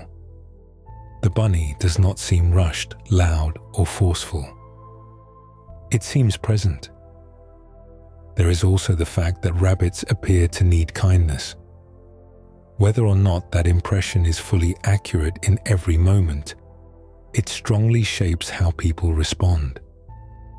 A bunny seems like a creature that should be handled gently, protected from harm, and given a quiet place to rest.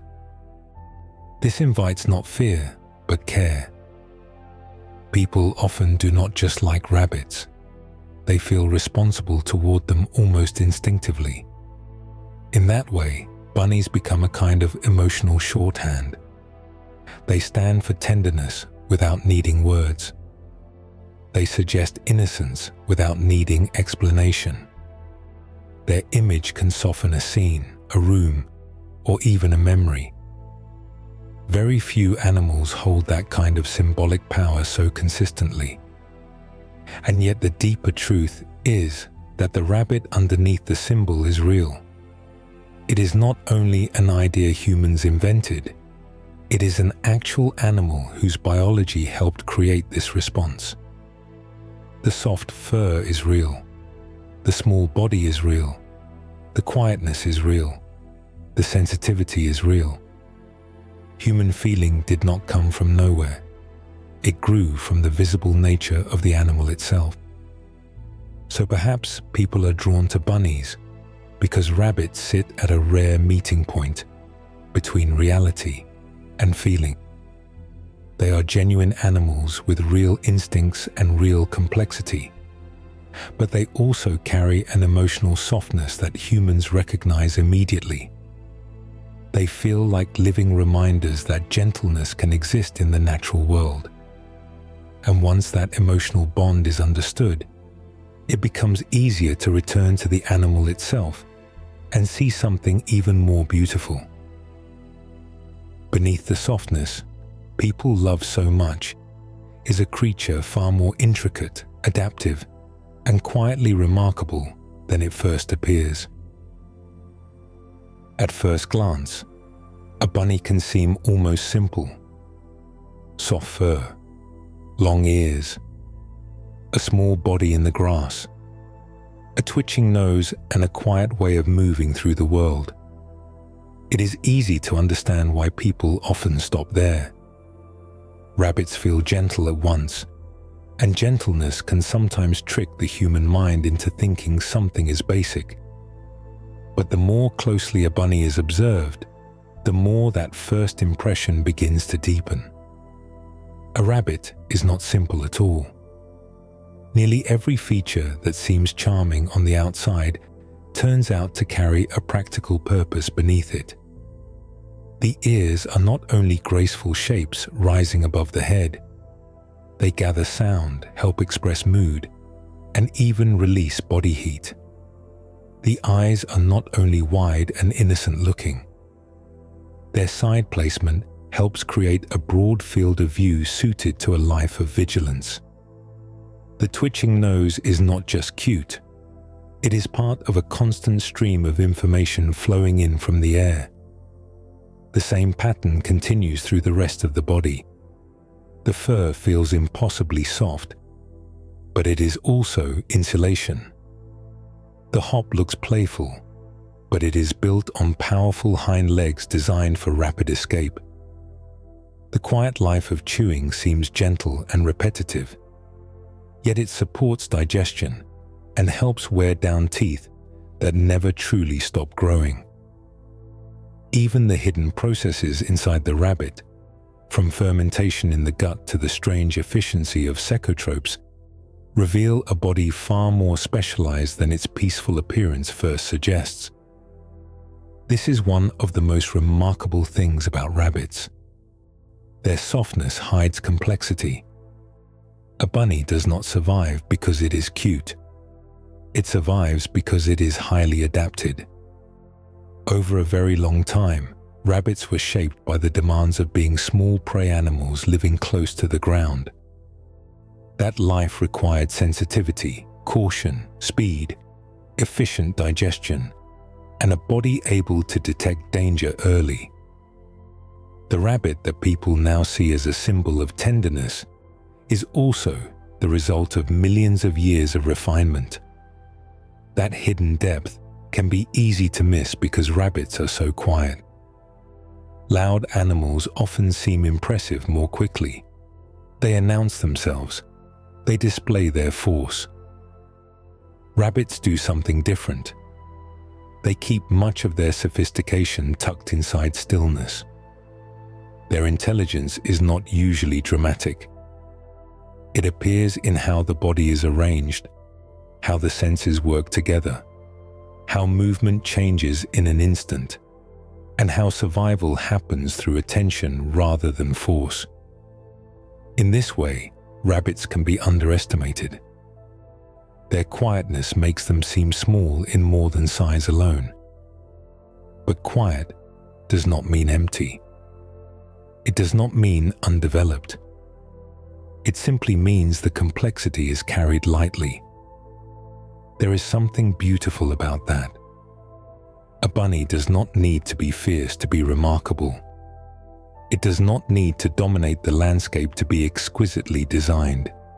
It only needs to be what it is, a creature whose life has been shaped by countless subtle demands, all of which now live inside one soft little body.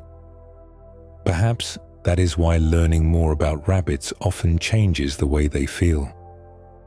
At first, they may seem like symbols of comfort. Then, little by little, they become more than that. The ears become instruments. The nose becomes a sensor. The fur becomes survival equipment. The chewing becomes maintenance. The stillness becomes awareness. What once looked simple begins to feel layered, and yet the gentleness never disappears. That may be the most striking part of all. Understanding rabbit biology more deeply does not make the bunny feel colder or less comforting. If anything, it makes the softness more meaningful. The gentleness is no longer just an outer image. It becomes the visible surface of a highly tuned life. The rabbit remains peaceful to look at. But now that peace contains history, adaptation, and extraordinary subtlety. So the bunny stands as a reminder that some of nature's most intricate designs do not arrive with noise or grandeur. Sometimes they arrive quietly, with fur and stillness and a little nose moving in the air. Sometimes the creatures that seem most delicate are also the ones built with astonishing precision. The more closely a rabbit is understood, the more remarkable it becomes. Not because it stops being gentle, but because it reveals how much can be hidden inside gentleness. A whole survival strategy, a whole sensory world, a whole set of finely balanced systems, all carried in a body that seems, at first, almost too soft for the world. And that makes the final image feel even richer. A bunny at rest, still and quiet, holding within that silence far more life than the eye first sees. Of course, as the world grows quiet, the bunny remains one of nature's gentlest reminders that softness and complexity can live together in the very same creature. What first seems simple begins to feel deeper the longer it is observed. The long ears are listening instruments. The wide eyes are part of a life built on awareness. The twitching nose is always reading the air. The fur that looks so comforting is also part of survival. And beneath that peaceful little body is a whole hidden world of instinct, digestion, sensitivity, movement, shelter, and care. Perhaps that is part of why bunnies feel so calming to think about. They do not move through life with noise or force. They live quietly. They listen. They rest. They nibble. They pause. Even their alertness feels gentle. They are delicate, but they are not empty.